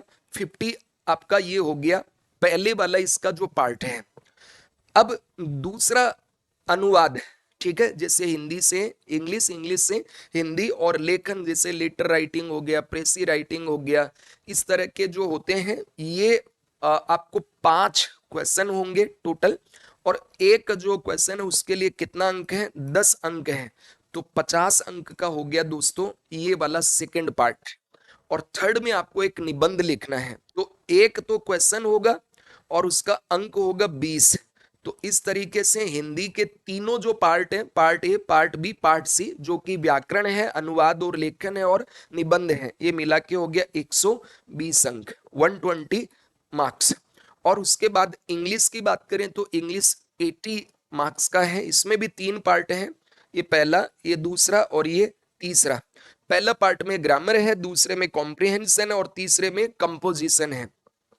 तो ग्रामर हिंदी मीडियम वाले बच्चों के सामने ये है कि भाई ये थोड़ा चैलेंजिंग है इंग्लिश, विशेषकर जैसे देखिए इसमें मतलब शर्माना नहीं है, रूरल बैकग्राउंड से आने वाले जो बच्चे हैं वहां उनका दोष नहीं है, वहां टीचर ही नहीं है। फिर भी हिंदी मीडियम के बच्चे बहुत मेहनत करते हैं। इंग्लिश वाले बच्चों का भी ग्रामर थोड़ा वीक हो सकता है, लेकिन यहाँ पे इंग्लिश मीडियम वालों को फायदा मिल जाएगा, तो इधर उनके लिए थोड़ा दिक्कत है। तो ये बैलेंस है, यहाँ हिंदी मीडियम वाले बच्चों को थोड़ा फायदा होगा। तो हिंदी मीडियम वाले 120 में जितना ज्यादा नंबर ला सकते हो लाइए। इंग्लिश भी तुम्हें अच्छा पढ़ना है, इसके लिए न्यूज़पेपर पढ़ो, ग्रामर अच्छा इसका करो, ठीक है। और इंग्लिश वाले बच्चे ये जो पूरा हिंदी है इसको अच्छे से देख लो। देखो 2018 की टॉपर, 2021 की टॉपर, 2016 की टॉपर की अगर बात करें तो हिंदी में उनके बहुत अच्छे मार्क्स हैं, ठीक है, इंग्लिश में तो है ही है।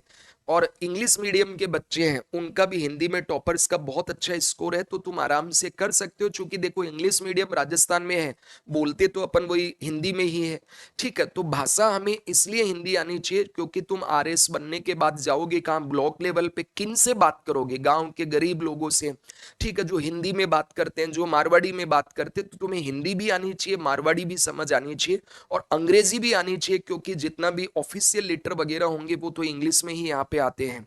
तो हिंदी वाले बच्चों को इंग्लिश बहुत अच्छी कर लेनी है, इंग्लिश वाले बच्चों को हिंदी अच्छी कर लेनी है, और बाकी अपनी अपनी भाषा तो तैयार रखना ही है। इंग्लिश की बात करें तो इंग्लिश में ग्रामर के 20 क्वेश्चन आते हैं, 1 नंबर के होते हैं। तो 20 अंक आपके यहां से ग्रामर से आएंगे, ठीक है। फिर कॉम्प्रिहेंशन के टोटल 10 क्वेश्चन आपको मिलेंगे, 2 नंबर 1 का होता है, तो 30 यहां से हो गए। और एक क्वेश्चन आपका होगा कॉम्प्रिहेंशन में, वो 10 मार्क्स का होगा। तो इस तरीके से ये 30 अंक हो गए आपके कॉम्प्रिहेंशन। और एक कंपोजिशन जो है 3 क्वेश्चन 10-10 नंबर के होंगे, 30 मार्क्स के ही हो गए। तो तीनों मिला के आपके 80 अंक ये हो गए। तो ये भी हो गया 200 का। इसमें भी स्पीड बहुत मायने रखता है और ये बहुत स्कोरिंग सब्जेक्ट है, चौथा पेपर। अब ये 4 पेपर का मैंने डिटेल एनालिसिस किया कि कौन से पेपर से कितने मार्क्स के और कितने नंबर ऑफ क्वेश्चन आते हैं। तो इनमें समराइज अगर हम बात करें तो 2-3 चीजें आपको ध्यान रखना है। पहला चीज, अच्छे सोर्स से पढ़ो। दूसरा चीज, टेस्ट ज्यादा से ज्यादा दो। मेंस मतलब लिखो, टेस्ट जितने ज्यादा दोगे, आप हर कोचिंग में जितना भी टेस्ट सीरीज हो रहा है वो ज्वाइन करो। कम से कम 2-3 जगह आपको टेस्ट सीरीज करना चाहिए। जो भी अच्छे इंस्टीट्यूट हैं जो आपको बेहतर तरीके से गाइडेंस दे पाते हैं, आप उनसे जांच कराओ प्रॉपर। और इवन आपका टारगेट होना चाहिए लिखना। जांच करके वो क्या कर रहे हैं उस पे नहीं जाना आपको, और नंबर कम आ रहे हैं तो उससे डीमोटिवेट भी नहीं होना। आपका एक ही काम होना चाहिए, लिखो और छोड़ दो, लिखो और छोड़ दो। लिखने से तुम्हारी प्रैक्टिस होगी, राइटिंग सुधरेगी, स्पीड आएगी। इवन घर पे भी जब तुम पढ़ते हो तो डेली कम से कम एक दो प्रश्न आपको मेंस के हिसाब से लिखने चाहिए, और लिख के उनको रख दो।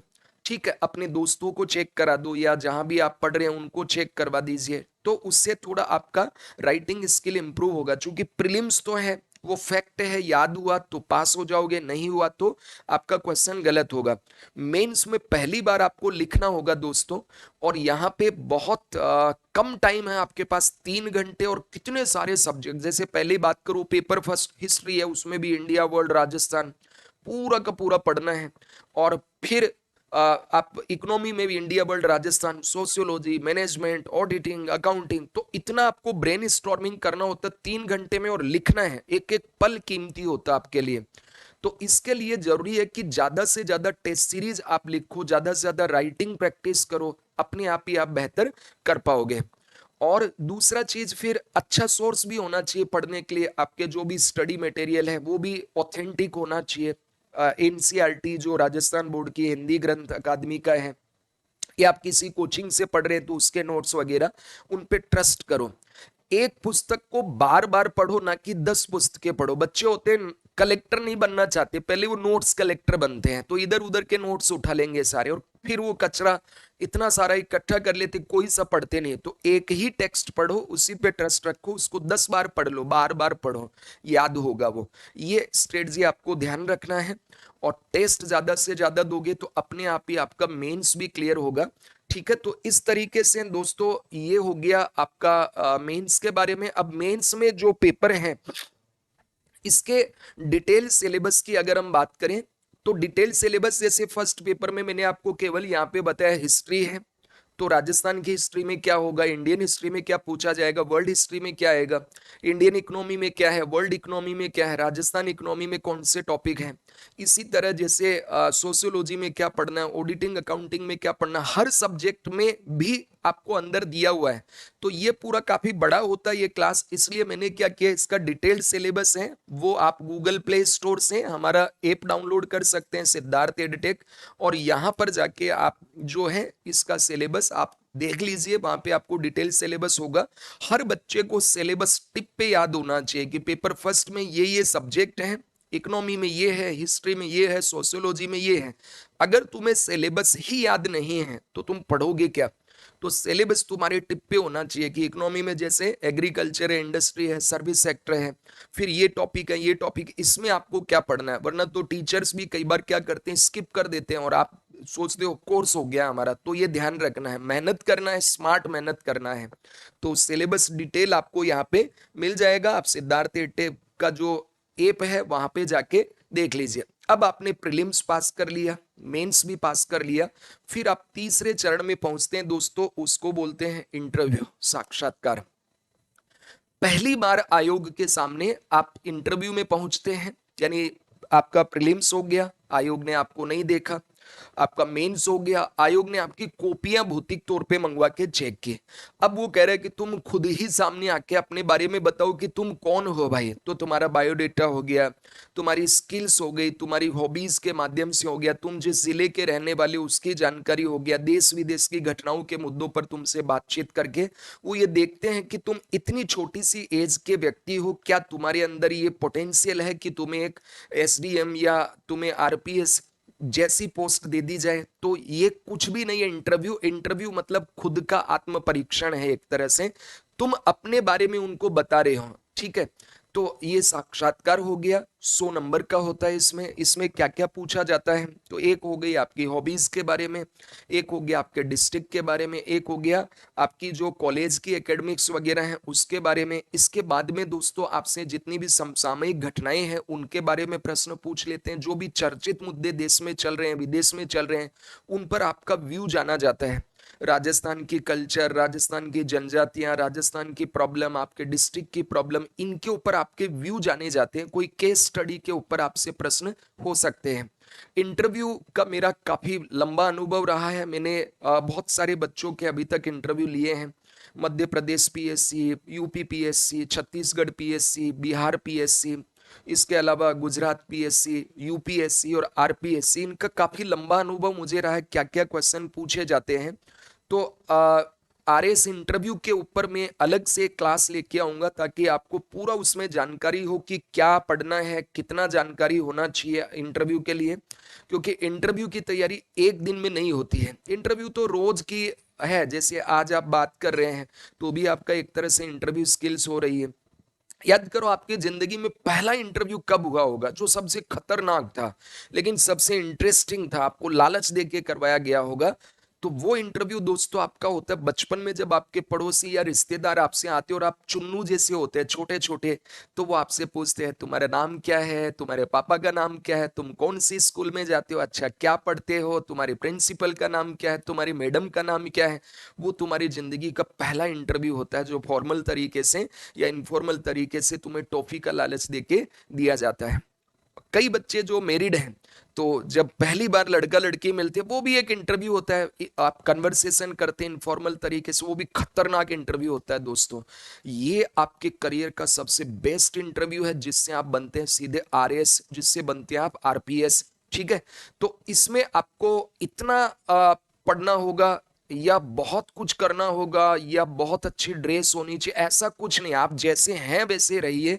लेकिन कुछ चीजों को ब्रशअप करना है, कुछ चीजों को बेहतर तरीके से जानना है, अपनी पर्सनालिटी को कैसे आप इम्प्रूव कर सकते हैं, आप चीजों को कैसे बेहतर तरीके से उनके सामने प्रेजेंट कर सकते हैं, ये सब सिखाऊंगा मैं आपको। एक अगले वीडियो बनाऊंगा, उसमें आपको बेहतर तरीके से किस तरह से ड्रेस होना चाहिए, किस तरह से बातचीत होना चाहिए, वहां जाते हैं तो किस तरह का आपका नेचर, किस तरह का ये होना चाहिए, एंट्री के समय कैसा होना चाहिए, स्माइलिंग वगैरह कैसा होना चाहिए, आई कांटेक्ट वगैरह कैसा होना चाहिए, आंसर को बेहतर तरीके से कैसे आप रिप्रेजेंट करें, और हाजिर जवाबी जिसको कहते हैं कि डिप्लोमेट बनेंगे एक तरह से, तो डिप्लोमेटिक तरीके से इनका आंसर कैसे दिया जाता है, इन सब के बारे में मैं डिटेल बात करूंगा साक्षात्कार वाली सीरीज में, तो वो हम आगे देखेंगे।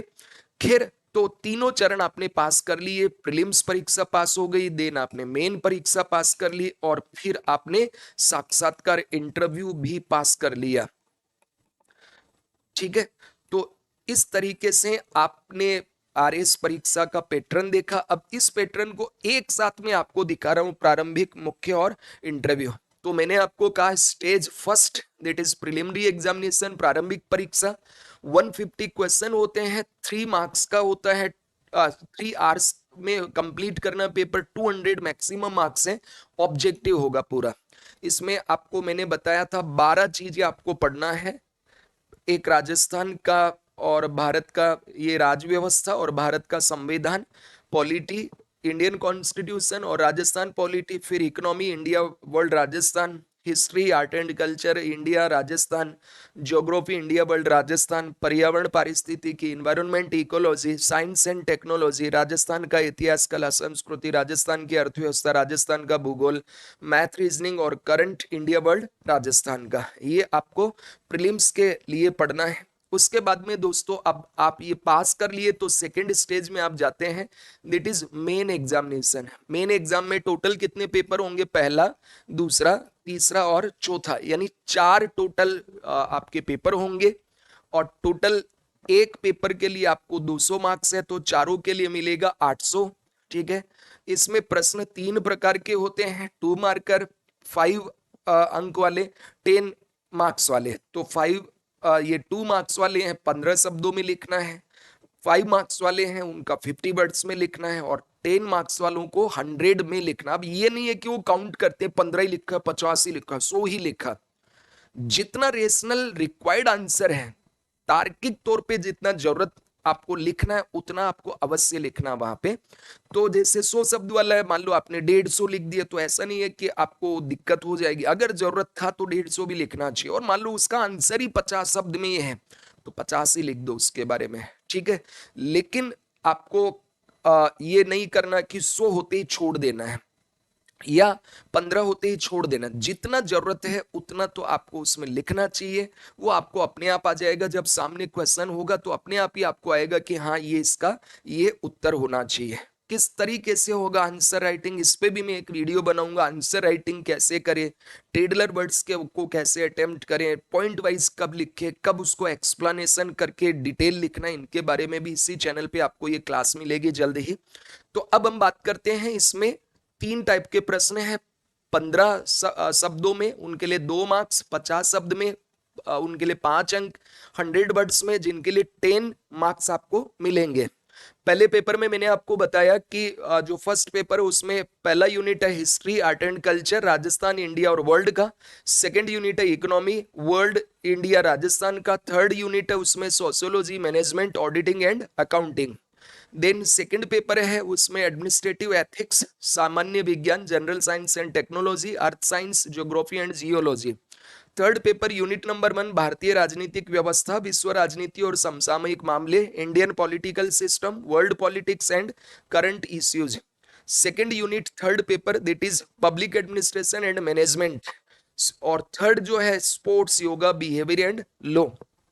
उसके बाद में फोर्थ जो पेपर है वो है सामान्य हिंदी 120 का और जनरल इंग्लिश 80 मार्क्स का। ये जो पेपर फोर्थ है इसका ऑब्जेक्टिव है कि भाई आपका भाषा और विषय संबंधी क्षमता और तुम्हारे विचारों की सही, स्पष्ट और प्रभावपूर्ण अभिव्यक्ति का लोग मतलब ये परीक्षण करना चाहते हैं।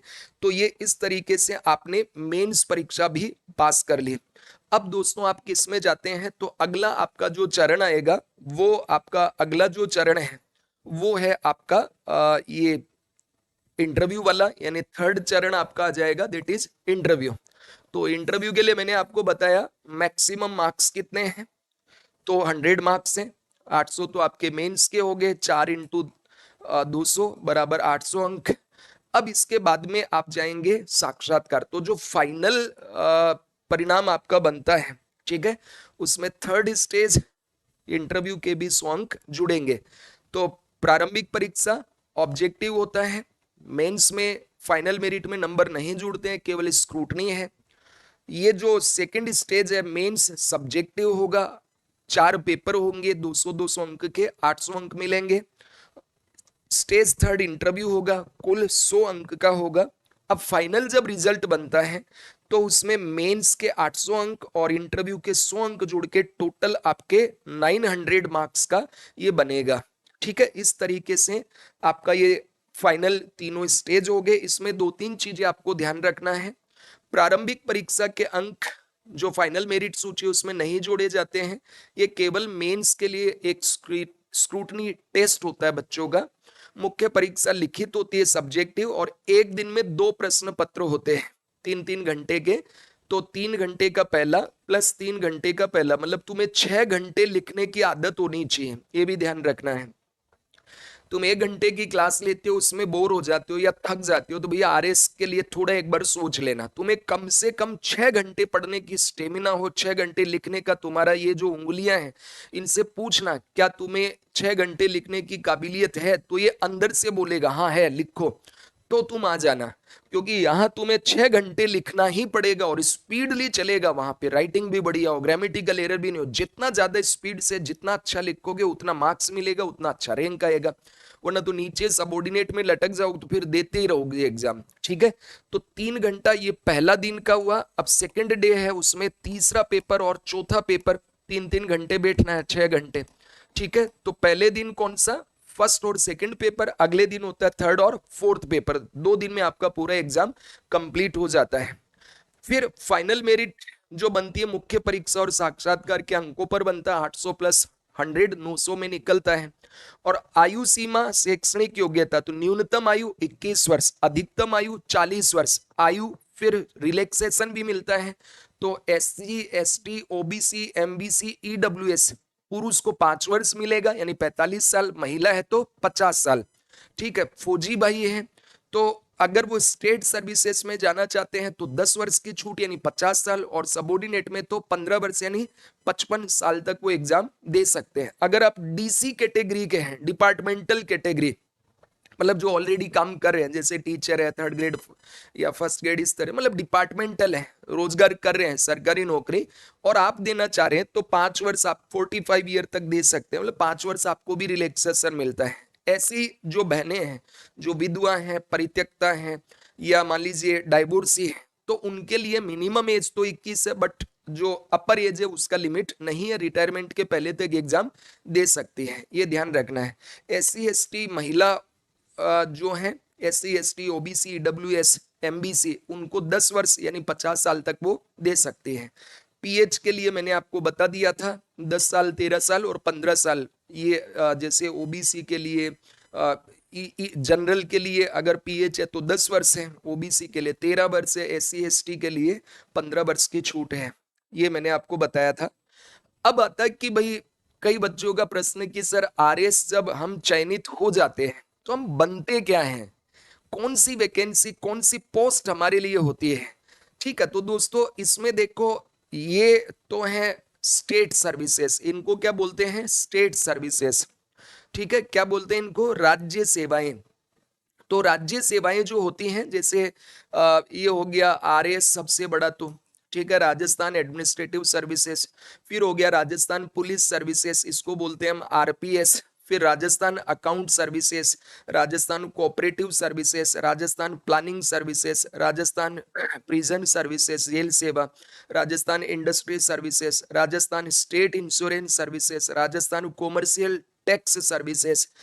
ठीक है, तो Rajasthan food and civil supply services, Rajasthan tourism services, Rajasthan transport services, Rajasthan integrated child development services, Rajasthan Devasthan services, Rajasthan rural development services, Rajasthan women development services, Rajasthan labour welfare services, Rajasthan excise general service services, फिर राजस्थान एक्साइज ये हो गया preventive force services, Rajasthan minority affair services, Rajasthan state agriculture services, ये marketing officer बनते हैं। तो ये राज्य सेवा है, दो होते हैं ना इसका, एक तो स्टेट सर्विस और दूसरा सबोर्डिनेट अधीनस्थ सेवाएं।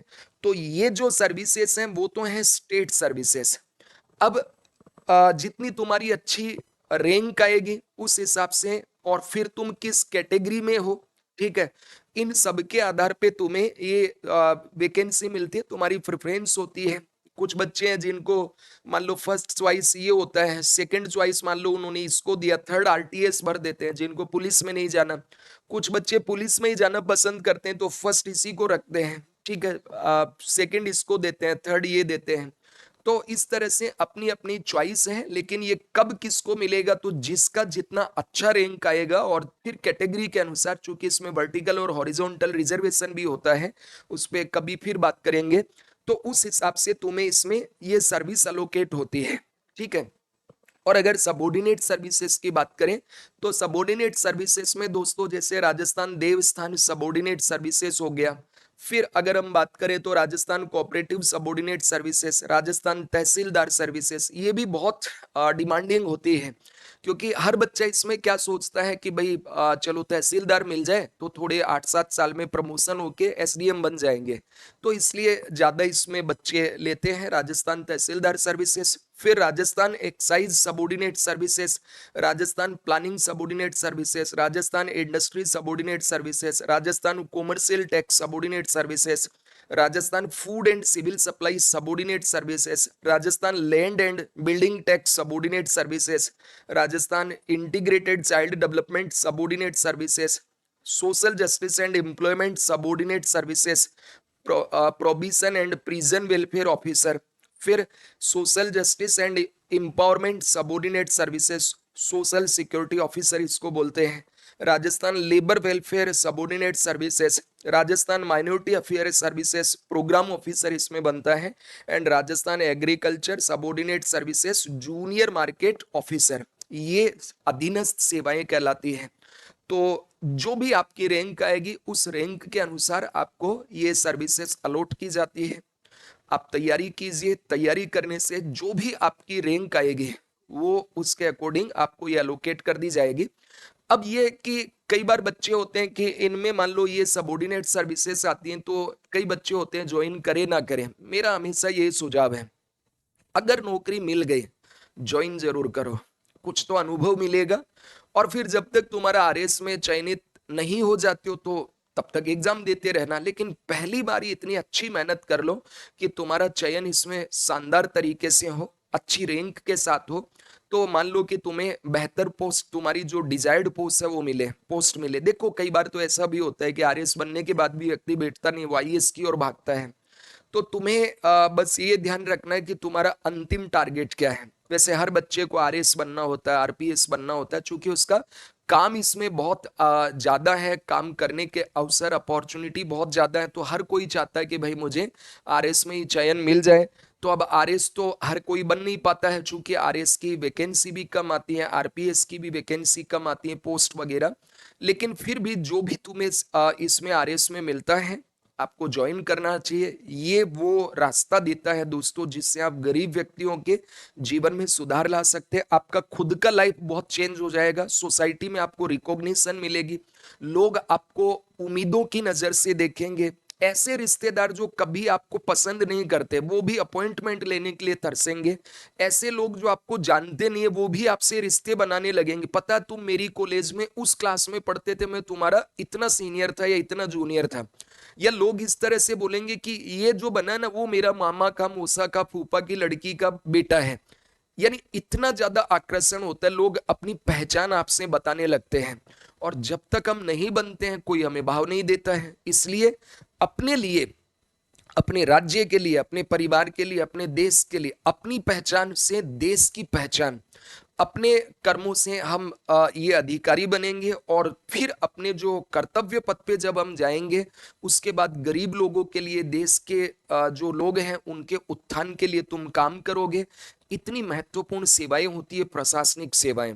तो दोस्तों, आज की जो ये क्लास थी, इसमें मैंने आपको आरएस के बारे में ए टू जेड जानकारी दी। जैसे आरएस की एलिजिबिलिटी क्या है, पैटर्न ऑफ एग्जामिनेशन क्या है, कौन कौन सी इसमें सर्विसेज होती हैं।